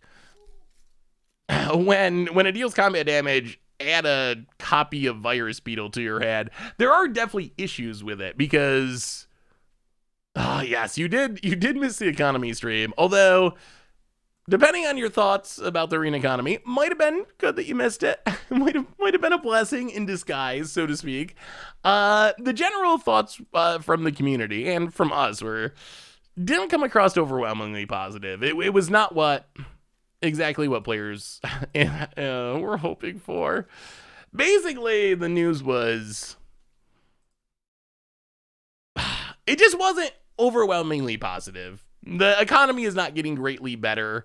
There's a couple of small tweaks that may or may not improve the economy slightly in some scenarios. There's a couple of small things that I think do improve the economy, like the mythic packs. You can buy a pack that for more gold that guarantees you'll get a mythic rather than a rare. So there's some small things around the edges that I think are actually positives, but I don't think those things are enough to really make anyone happy, because it was not what people were hoping for. I think we all went into this hoping that they were essentially going to say, hey, Arena's going to get way cheaper. Like, we have heard your concerns. We know it's too expensive, but we're going to fix that. Here's how. We're going to increase drop rates. We're going to sell cards in bundles. We're going to do all this stuff. You're going to be able to trade your wild cards in for, higher rarity wild cards, whatever. And none of that stuff really came out of it. Like, that stuff just didn't happen. So what's bad against Shrines? Thoughtseize is good. Artifact Destruction, or Enchantment Destruction is good. Card draw is always good. I guess we can just trim. We do want to be able to deal with... Yeah, I think that's fine. We do want to be able to deal with the few creatures because they're very strong. So it's about what was expected. I mean, going into this, my expectations were low, but my fingers were crossed that maybe they would be exceeded. And maybe they were slightly exceeded because I actually thought it was a legitimate possibility that there were literally no changes, or all the changes that were talked about would be like, on the roadmap years from now, maybe we do something. There were a couple of like concrete actual changes. They just weren't really big enough to make the impact that, we were hoping for. About it. Yeah, you'd have to reveal it, I think, for it to ever work in paper. There's no way you could be putting a card into your hand without your opponent knowing what it was. Based on how many mythics and rares I have come across, I'm surprised how many people complain about the economy. I rarely come across a janky deck someone threw together with what they have. I think that's actually because the economy is expensive in a weird way. So I think part of the reason you don't see, again, janky fun brews as much is because the arena economy makes it hard to switch decks and it's time consuming or expensive to get a new deck. You're really incentivized to build a top tier deck. So you often will be playing against, the same top tier decks because it's really not easy to switch decks. And that's something that Wizards made it sound like was intentional. Like when they talked about their goals for the arena economy, it really sounded like our goal is for players to be able, in not a super huge amount of time, make a deck. But we know that it's a pain point, I think their term is. We know it's a pain point to switch decks and build another deck. We know that that's difficult. That's not an easy thing to do. And Arena really does punish you for not playing tier decks, which is really sad because tier decks are the least fun way to play Magic a lot of the times. Like, part of the joy for a lot of players of Magic is you can do those janky fun things. You can play shrines. You can try out all the weird new cards. And that's something that often just is kind of missing from Arena, I think. Whew, okay. Interesting. Well, go to combat. Attack you. We really, really, really need removal. Yeah, we're just gonna hit with this. And we're gonna seek a non-land. And hope to draw, well, that's not it. Well, playing an Infiltrator. It's not looking good. Opponent's got lots of mana. I guess we can't just straight up kill this anyway. We gotta find enchantment destruction. The profs, yeah. That is a good way to spend $50. Get a pretty sweet deck box from the professor. About it. Yeah, there were a lot of vagaries. The technologies, there was a lot of sighing. A lot of vagaries. A little bit of hiding from the camera. I do feel super bad for Blake. It just so it's 1,000,000% clear, everything we're talking about, nothing at all against the people actually doing the stream, because in general I don't think it's their fault or responsibility when it comes down to it. Like, I think that those calls are made by higher ups. I know that Blake is the messenger. So if anything, I am sympathetic of Blake having to do a pretty tough job. Like, Blake had to know going into it, oh no, this is going to be rough, but that's his job. Like, it's his job to do that. So I'm definitely sympathetic of Blake, because he did not look like he was having a very good time. Yeah, I mean, essentially he did have the fall guy job. I'll hit you, draw some cards. We will seek a non-land. Ornithopter. Well, I mean, we can probably have a pretty sweet turn next turn, maybe. Oh, we can't kill anything, though, and this is... Well, I guess it's only making one token right now. Well, let's play the Biting Palm. Run that out. Secluded Courtyard on Ninja. Run out the set. We're just going to run it out. We're going to run it out. We're going to attack. We're going to try to draw a bunch of cards, and we're going to see what happens.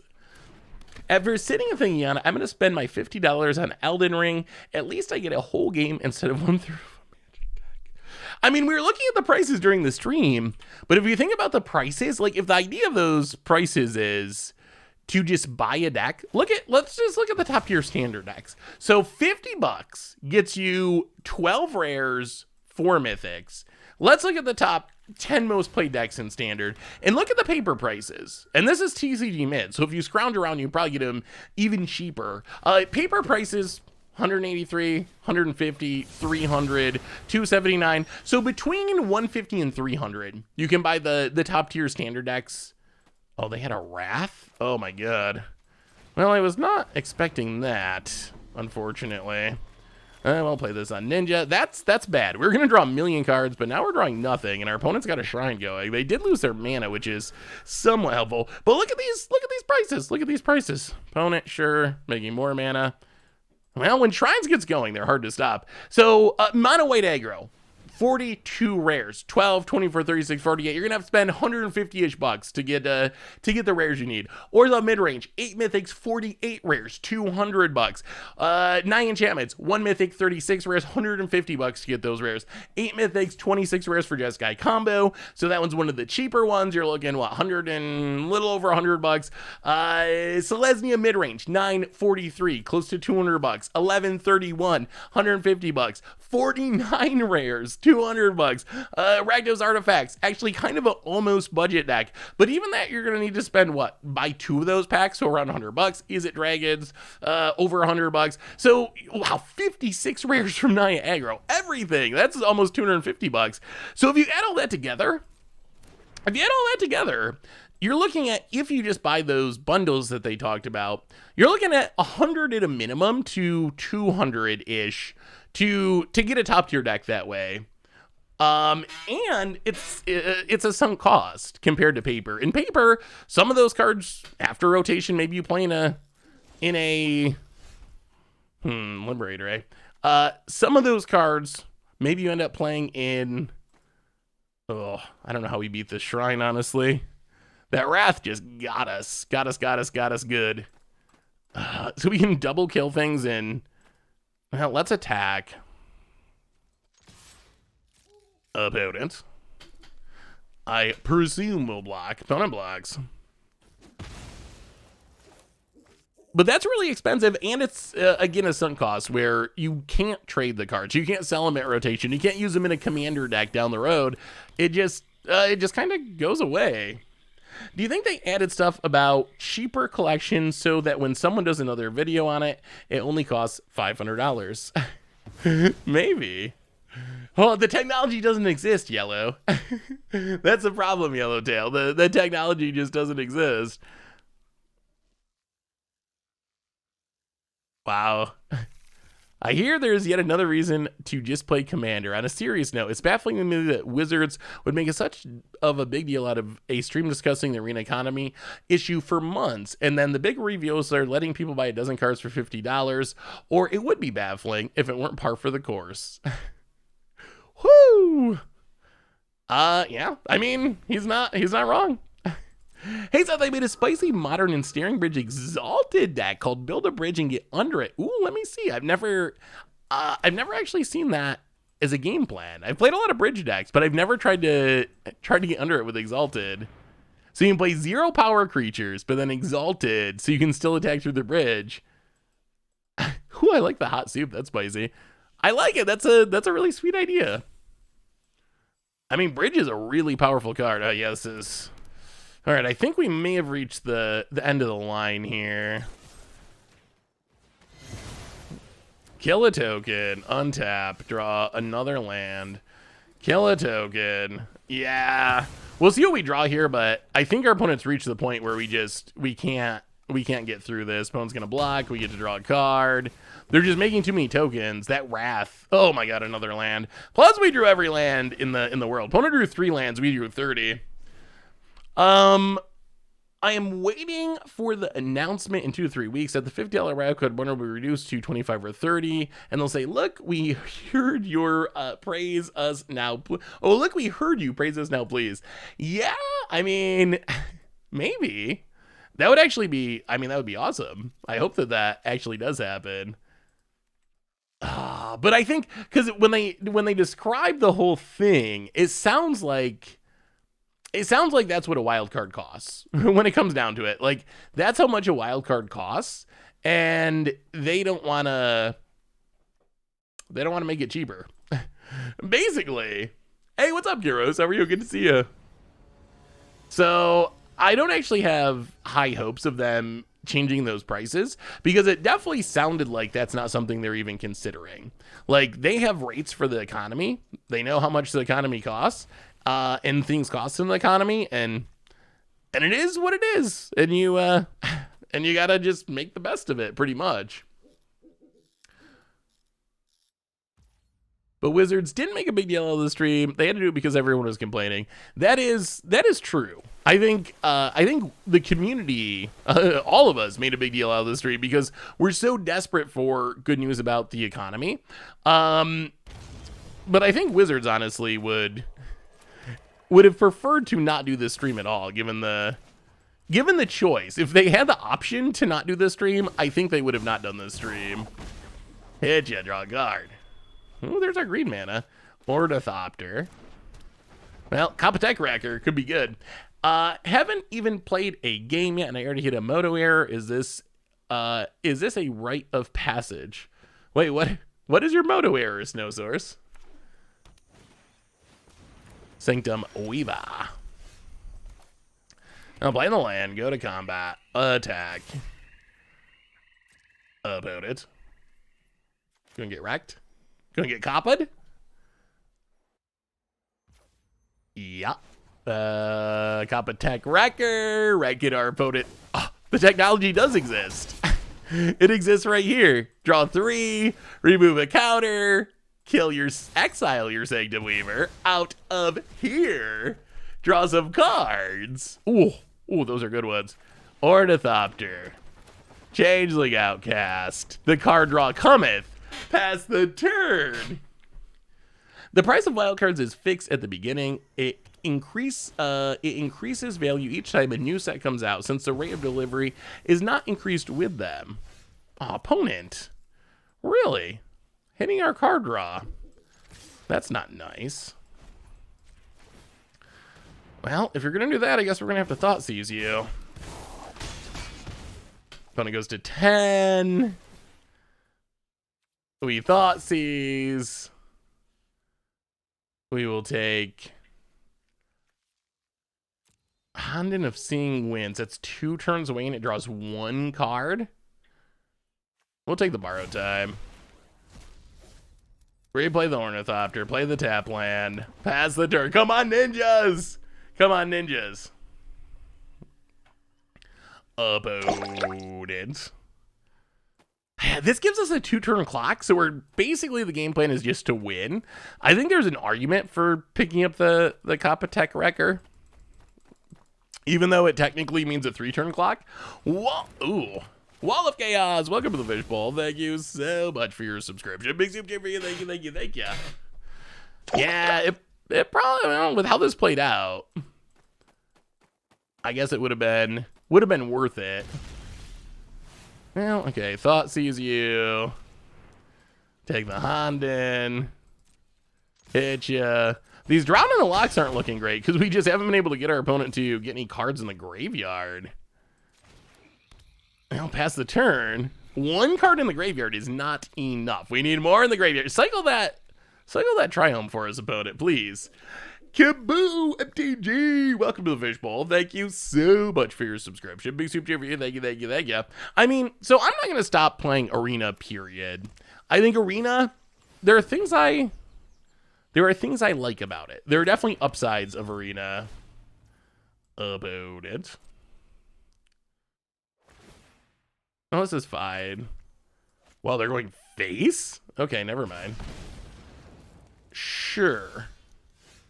Oh, there's a Liberator. That's good. Go to combat. Attack with everything. An opponent chump blocks. Liberator. Pick up Ornithopter. Hit you to 4. Draw a card. Oh, that only goes face? Oh, it's only... Yeah, okay. You're right. That's not very good at the moment, then, for our opponent. Non-land, please. Saboteur.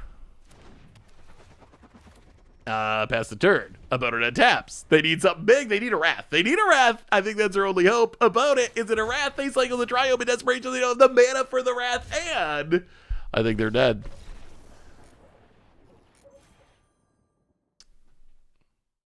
So I mean, I play a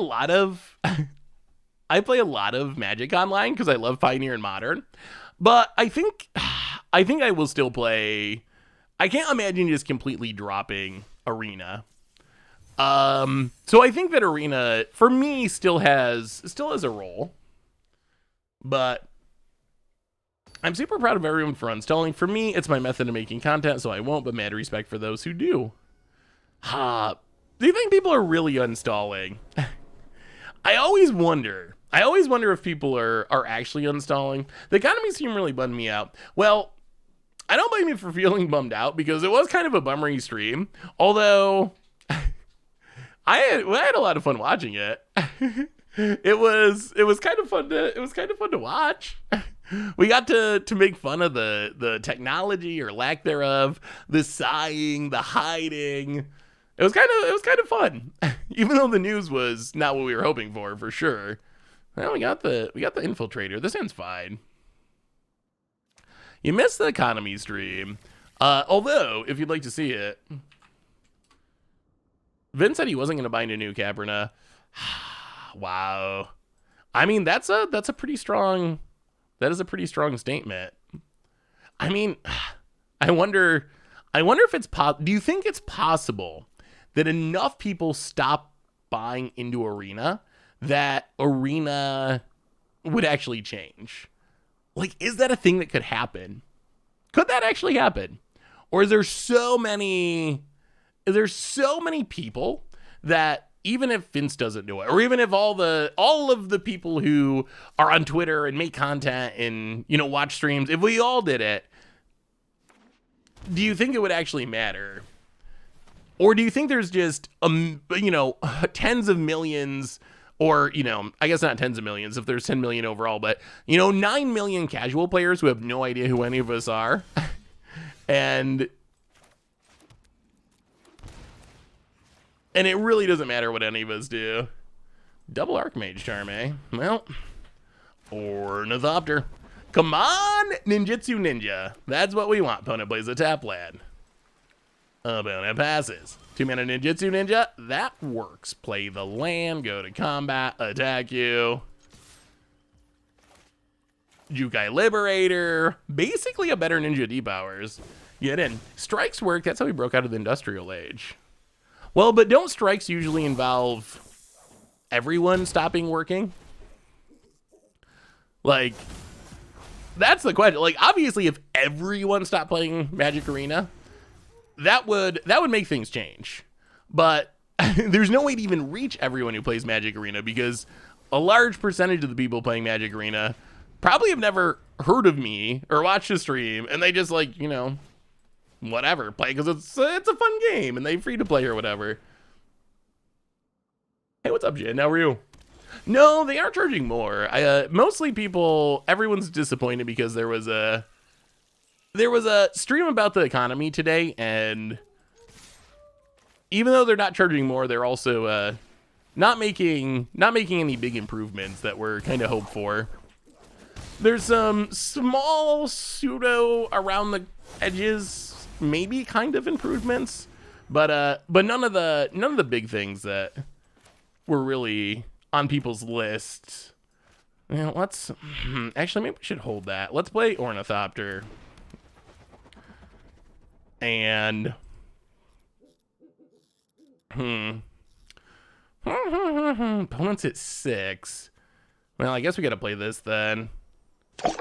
Yeah, play that. Now we have lethal. The Ghost of Deck Faded. Welcome to the Fishbowl. Thank you so much for your subscription. Big super chat for you. I mean, there are the changes. So here are the changes that were announced. Changes are selling booster packs that guarantee a mythic for 300 more gold than a normal booster pack. I think that's a positive. I think everyone agrees that is a positive, but it doesn't actually like greatly decrease the cost of playing the game for the average player. The other one is the other changes were being able to buy wild cards, a $50 bundle for 12 rares and 4 mythics, which has some value in very specific circumstances, but for most people it's going to be worse than just buying the packs most of the time. There's situations where that's valuable if you already have like a full set of a full set of a specific set, I guess is how you'd put it. But if you already have all the rares in a set, let's say, it would probably be worth it to buy that over packs, because you get nothing out of those rares in your packs. They just turn into gems. But if you don't have a full collection of a set, then you're going to be better off just buying the normal packs. A new format coming, but not Pioneer, at least anytime soon, or who knows if it ever comes. But so a new format, a non-rotating format in the next couple of months, they made it sound like, but they didn't know what that would be. But overall, the mood was no big changes and don't expect big changes. Basically, it sounded pretty clear that Wizards isn't planning on changing the overall rates of things. Like how often you get wild cards to make the game, majorly cheaper overall. That's just not what they're thinking of, I guess, with Arena at this point. Hey, happy St. Patrick's Day, Ultra Week. How are you? How many gems in 50 packs once you get all the rares? That's the floor for the price you're paying for the 4 extra wild cards. So a rare that goes to waste is 20 gems. So if you open 50 dead packs, it would be 50 times 20. Big Wing Bunny Soldier, welcome to the Fishbowl. Thank you so much for your subscription. Big Soup, thank you. Honestly, it's probably working for them, so they're reluctant to change anyway. I mean, it's definitely working for Wizards at this point, I think, because they're making more profits than ever. Hey, good to see you. Good to see you, Ultra Week. Dude, I play in real life and on the game. I play in real life and on the game. This stuff always goes up. Eventually, just gotta work to play a game. How come there isn't a single playable card in the new Terrible Alchemy set? I don't think that's true. My opponent's going to town with the thought sizzles. Yeah, Henny's expertise, double Shark Typhoon. Well, we'll take Shark Typhoon, play a land. I mean, I think there's some playable cards. The new ninjas are good. Kind of feel like the client tries to make me play Alchemy after the update. Oh, that was the other thing. I don't know if we talked about this. The other thing they announced today was the new player experience cards. Those like decks that you get when you first start playing. They changed them from being legal in Best of 1 Standard to only being legal in Alchemy. So they definitely are trying to push people into playing Alchemy for sure. Apparently they have the technology for that. That technology exists. Opponent get a cycle the Shark Typhoon. Nalakilla, welcome to the Fishbowl. Thank you so much for your subscription. Big Soup for you. Thank you.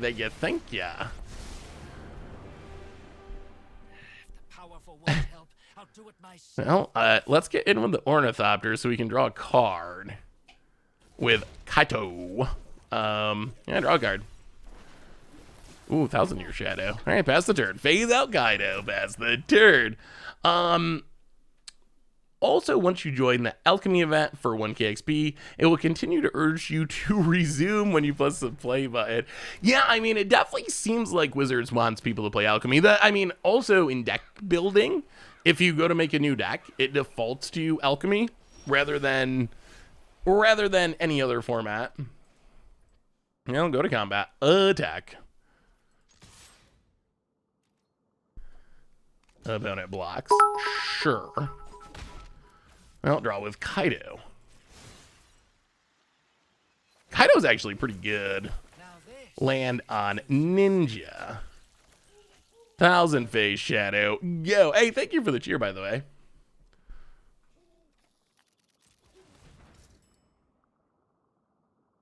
Actually, I do think that if content creators stop making arena content, it would have an effect because there is way less exposure. Also might lead to enfranchised players leaving arena. I mean, at the same time, content producers have basically just stopped playing Alchemy, and it seems like that has led to Wizards just pushing alchemy even more. So I don't know. I'm not sure. Super glad you're still on. I usually miss the stream due to work. Hey, good to see you, BG Stilts. Well, we got to try to counter that. You have made it right near the end, but still, it is amazing to see you. I'm really hoping. So my next big hope is that we get positive news from the organized play stream. And I actually, going into today's stream, my hopes were not super high. I actually do have pretty high hopes for the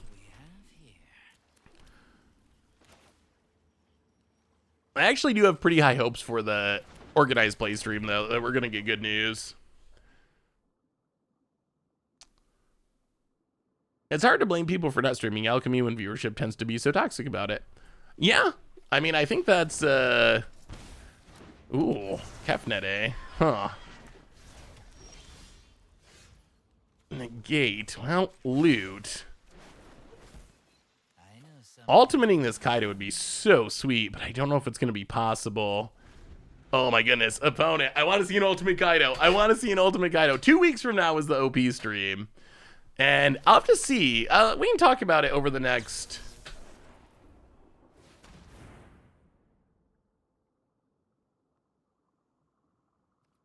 Oh, that's a good spin.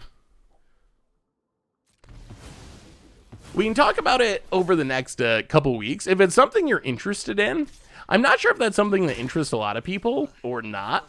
If it's something that actually interests a lot of people,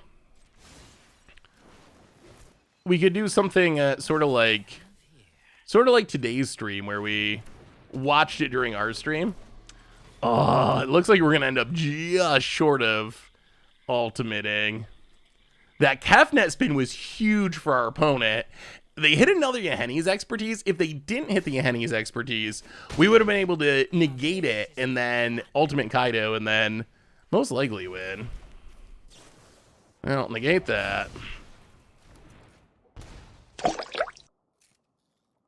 Please tell me you don't have more removal. Opponent passes.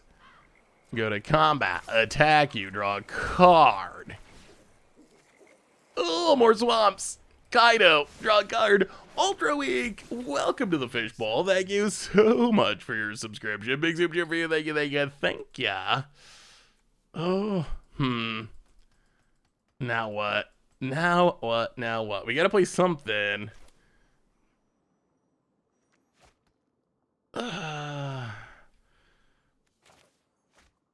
Fighting Palm Ninja. Pass the turd. Opponent untaps. Spins into, well, nothing apparently goes to combat. Hits the Kaido.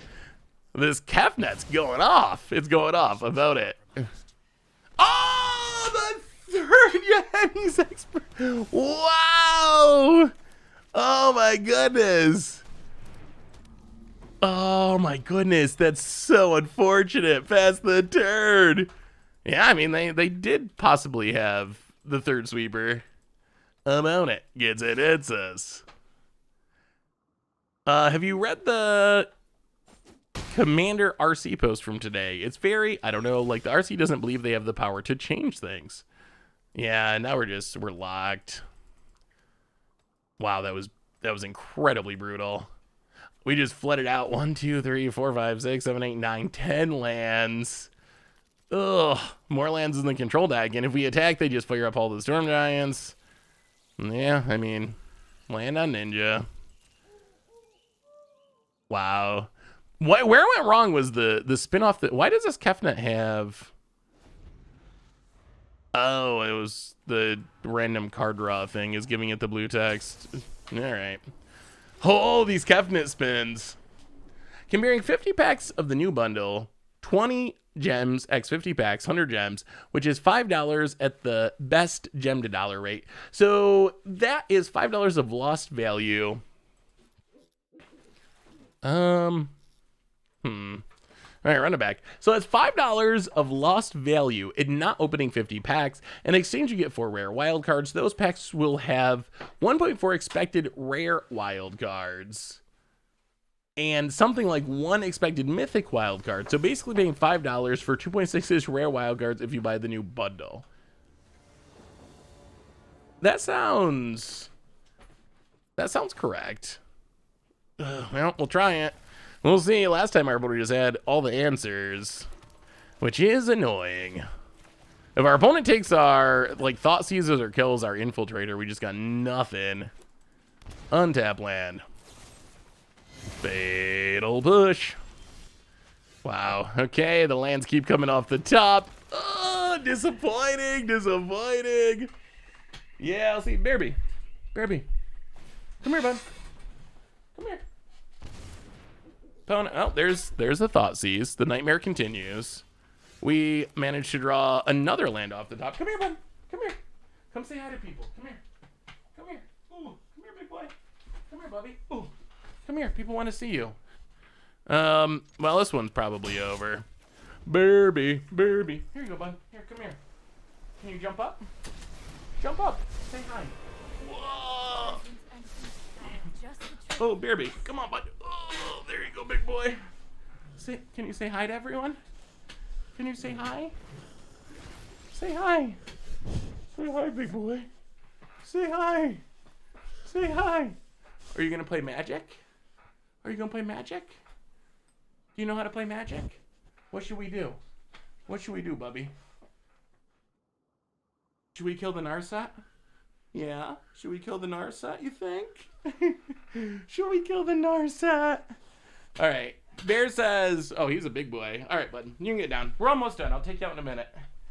We're almost done with the stream, and then I'll take you out. Well, I mean, we get to kill the Narset. Although, I feel like this one has snowballed out of control already, and we're in a really, really bad spot. Play the land pass the turn. Ooh, hair down? Maybe we'll do a hair down stream next stream. I gotta actually, if my hair's just been up all day and I take it down, it looks wild. Ooh. Lonesome Crowded West and Moon and Antarctica are my two favorite, yes, of course, are my two favorite Modest Mouse albums. All right, we'll do one more game, but I'm done with this one. I don't even feel like continuing. We'll do one more, and then I gotta go dig Bear out.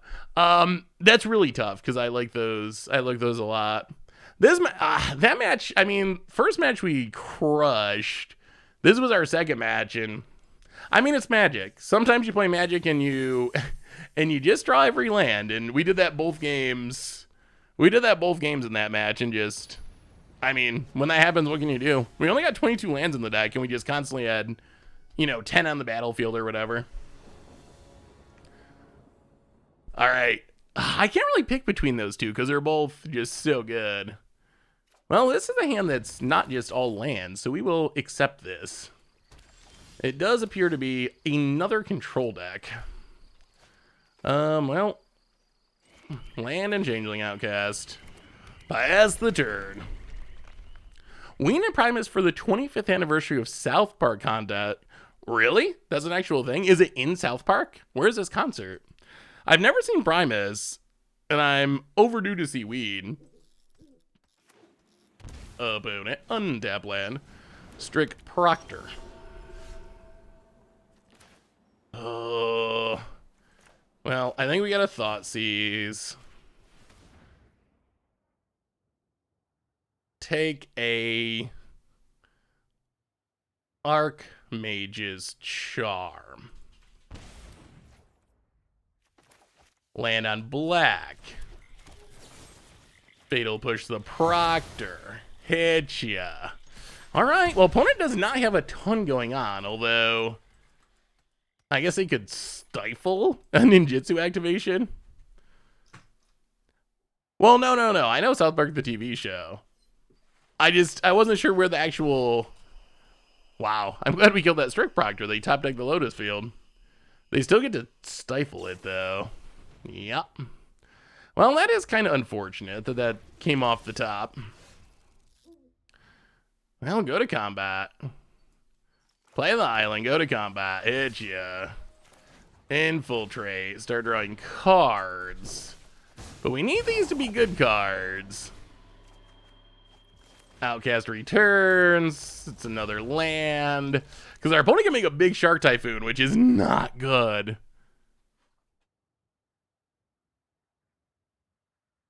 Well, where's the concert though? That's what I was confused about. Where actually is the concert? Oh, it's at Red Rocks? Ooh. Red Rocks is one of the coolest places to see a concert. Red Rocks is so neat. Well, go to combat. Attack you.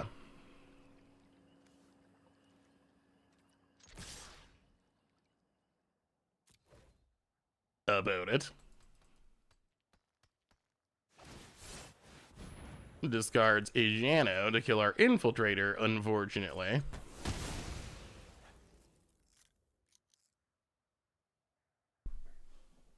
Well, that's a bummer. Lotus Field makes a lot of mana when you can stifle it. Hey, good game was what's Zen Varant. Yeah, we drew a lot of lands in that one. Ooh, gonna go see Tool. That sounds fun. Yeah, I'm excited for live music. I'm excited for live music coming back. Opponent, more stifles, untaps. Top decks Teferi, I presume. Yeah, Memory Deluge. That's essentially Teferi. Cool. That's a pretty good draw. Pretty good draw. Yeah, I mean, I think we're just dead again. Boy, there's a ridiculous amount of control decks in Historic these days. Opponent. Tool's named that because their lead singer's a Tool. Opponent. I don't really know Tool that well. Ornithopter. Not great. Go to combat, attack you.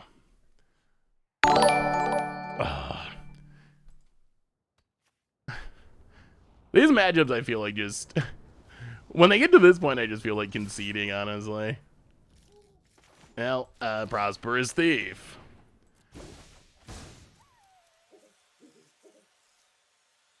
How about it? Takes the beating. We have a new donation. Can you do me a $5 donation from Bryce? Can you do me a favor and say, ugh, Lotus Field, stupid combos? I got you. Ugh, Lotus Field. Stupid combos.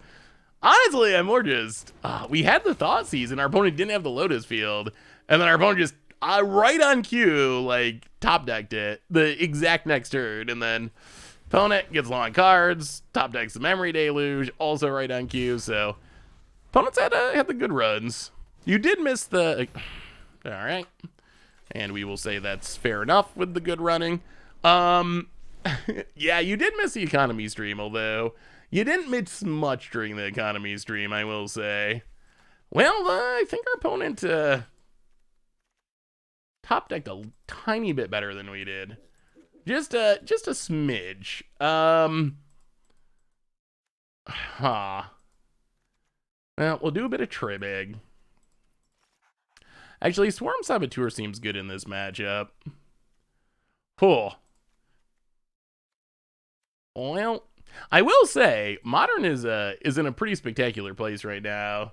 Modern is super fun. Scumble to Temptation's a good one just because of how confidently I said it. So I think that's actually pretty top tier too. Would you like Siege Rhino on Arena? Yeah, that'd be awesome. Siege Rhino is one of my favorite cards, so having it on Arena would be great. Well, we can't keep this.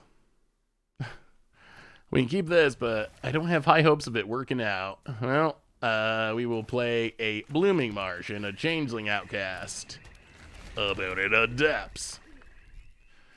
Dark Confidant. Yeah, Dark Confidant could probably be fine on Arena. We will top deck a land. The traditional land. Liberator.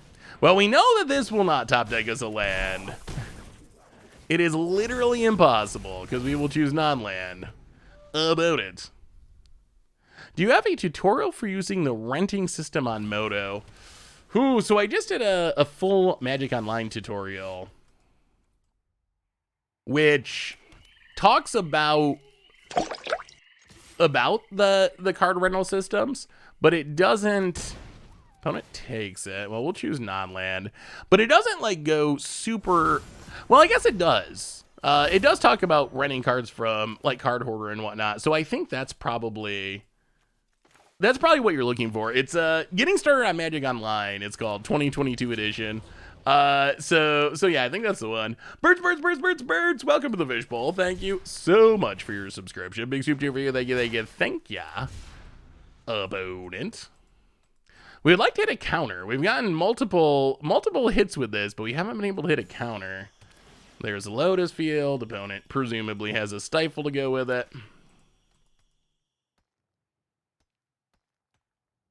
And I have a plan. Instead of spending money, everyone plays Artisan until Wizards fixes the economy. Oh, well, Artisan, it does sound fun. Well, go to combat, hit ya. And you've built some cool decks for it, Rooker. It would be neat if Wizards supported it. Really, you're gonna stifle the card draw? Okay. It would be sweet if Wizards supported formats like that more directly. Well, we'll pass the turn. Opponent untaps with a bunch of mana. And stifles the card draw trigger, plays a land. I mean, I guess when you have all the mana in the world, you can do whatever you want. Counter the Teferi for now. Untap. Go to combat. Hit ya. Saboteur. Pick up the Changeling Outcast. Stifle. I'm not kidding about it. They must just have a handful of Stifles and they just got to get rid of them. Okay, opponent. Get smacked. We get to Seek. This Jukai Liberator is actually really, really good. It's just like an upgraded. Alright, opponent stifles. Well, land on black, Kaido Suzuki, draw a card. It's a land, pass the turn, opponent untaps, do you got the Rasway and triple stifle. Teferi slows the sunset. And yeah, it's all of them, isn't it? Well, or third stifle. So opponent's gonna try to draw with Teferi, trying to find that fourth stifle.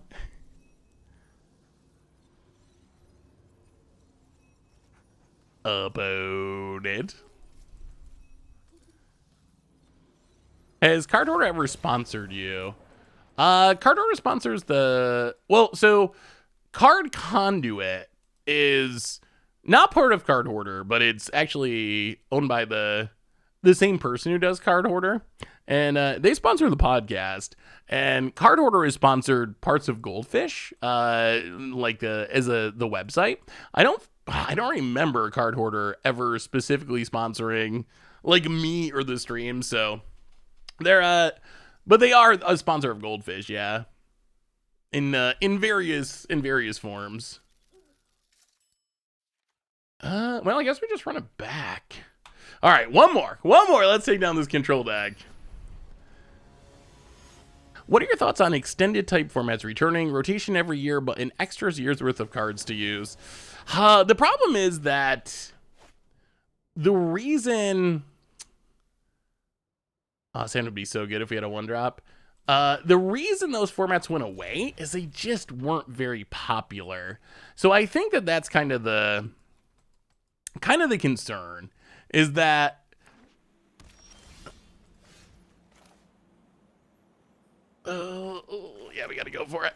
I think that's kind of the concern, that the reason that Modern became a thing and extended formats kind of disappeared is people just kind of soured on extended as a format. So I think it could be interesting on Arena in specific, but I can't imagine that it ever comes back to be a major format in Paper at this point. Also, I've seen people suggest block as well.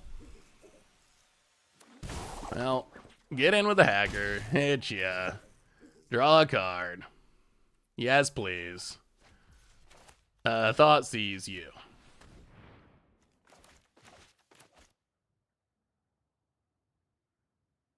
Double Narsets. Rather you.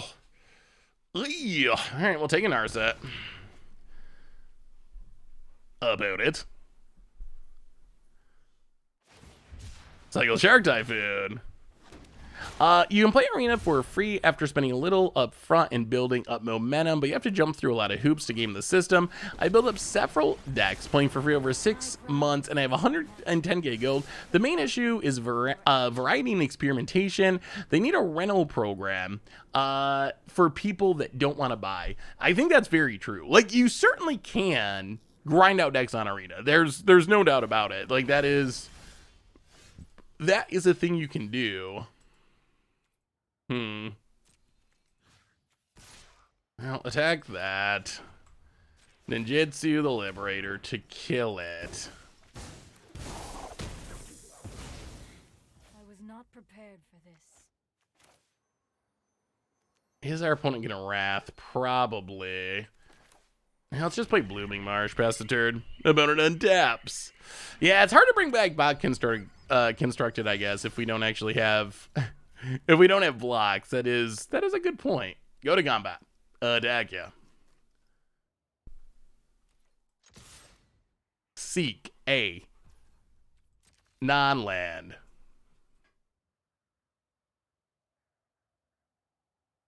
About it. I mean, if they kill it, it's costing them the chance to Memory Deluge, which we're probably gonna counter. Ooh, Kaido.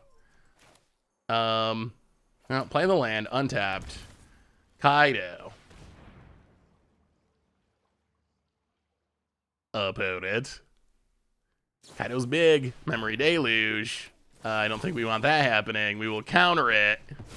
Kaido down. Okay, here comes the ninja's control. Draw a card. Phase it out. Ooh, Biting Palm. That's a good one. Pass the turn. Oh, come on. We're going to take it down. The worst feeling on Arena is when your opponent times out a turn and you lose playing 0 mana Time Walk. Yeah. Yeah, if you lose after your opponent skips a turn, that is the worst. I've had that happen on Magic Online before. Divine Purge. Sure. Well, we will. Huh.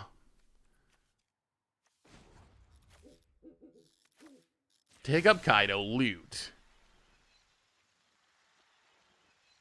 Trying to play around this Wrath mostly and find more counters and so forth. Did Wizards discuss a subscription price for constructed players?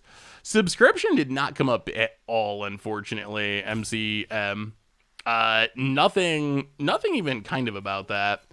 Everything that we heard was not encouraging for things heading that direction, but again, they didn't explicitly talk about it at all. I know everyone is disappointed that isn't Pioneer, and maybe I'm too optimistic, but I feel Arena's Eternal format would be good for the game. If it's advertised, of course, non-alchemy or non-rotating historic, that sounds really good. I mean, it's nice to have a Eternal format option that doesn't have all the digitally exclusive cards for people that prefer that. So I think, wow, are we just gonna, is our opponent just done? Do we just win by them timing out? Huh. So I like that it exists. I just don't understand why they wouldn't. I don't understand why they wouldn't put Pioneer on there. Why create a brand new format when you already have the option of Pioneer? That's the part that I keep getting stuck on. Just like, why? Why? And I can't really come up with an answer for that. Other than, I think I did a video about this on the YouTube, but I honestly think it's in part because I don't think Wizards wants there to be a popular non-rotating format that doesn't have digital only cards. I think that's their nightmare. I think for Wizards, Pioneer being popular is something they're actually honestly afraid of. because you don't have to buy cards all the time. You don't have historic anthologies. You don't have Strixhaven Mythical Archives. You don't have Pioneer Horizons adding cards to the format. So I think, yeah, we have Commander, which is that. Oh, I mean, Wizards has embraced Commander, but they print Commander cards all the time. Like, every set is for Commander decks, and then there's Commander Legends, and then most of the Premier sets are also filled with Commander cards. So Wizards sells a ridiculous amount of cards designed for Commander. I think the problem with something like Pioneer is, and this is especially on Arena, where their model is so driven by the churn of buying new cards, where they want Alchemy because they want new cards every month, and Standard because of rotation. So I think this is even more applicable to Arena than to Paper. But yeah, I think Commander's okay because they sell cards. Same with Modern. Like, Modern, it didn't sell a ton of cards, but they started doing like Modern Horizons. They started putting more Modern cards in Standard sets. Pioneer's like the one format that doesn't have any of that stuff. There's no equivalent to Commander precons or Mystical Archives or historic anthologies. There's none of that stuff. So, is there a list for this deck somewhere? The CBL is shoveled. I will grab it for you. And on that note, I think I'm going to have to go take Bear out. So it's probably going to be the end of our stream for tonight. So what did we learn? What did we learn tonight? We got to play a little historic, just kind of messing around. I mean, the new fake ninjas are pretty good. The wizard deck, I think it's fun, although I don't know if it's actually any good, but when it goes off, it's neat. We played a lot of control decks, which made it tough. So what did we learn tonight? We learned that Arena kind of is what it is. We got some around the edges, maybe situational improvements, but not the big improvements we were hoping for. Unfortunately, the technology just doesn't exist for that yet, unfortunately. So anyway, everyone, reminders on the way out the door. Replay YouTube. That's where you'd find the old streams. Normal YouTube. Tomorrow's Munch Brew deck. Actually a pretty sweet Modern deck. So check that one out. Tons of other stuff going up on there. And a reminder that our sponsor today is Card Kingdom. And if you need some magical cards, you can get them over at cardkingdom.com. Even get a free MTG Goldfish. Don't call him fake, Gareth. I know, I'm messing around, Rooker K-Dog. I know. You can even get a free MTG Goldfish sticker. Just head over to cardkingdom.com/MTG Goldfish and let them know in your order notes that you want one, and they'll hook you up. Most importantly, thank you to all of you for hanging out, watching the WotC stream, playing some Magic. So I love y'all. Have a wonderful night, a great weekend. We'll be back on Tuesday for the next stream to have some more fun. So until then, be good, everyone, and I will talk to you soon.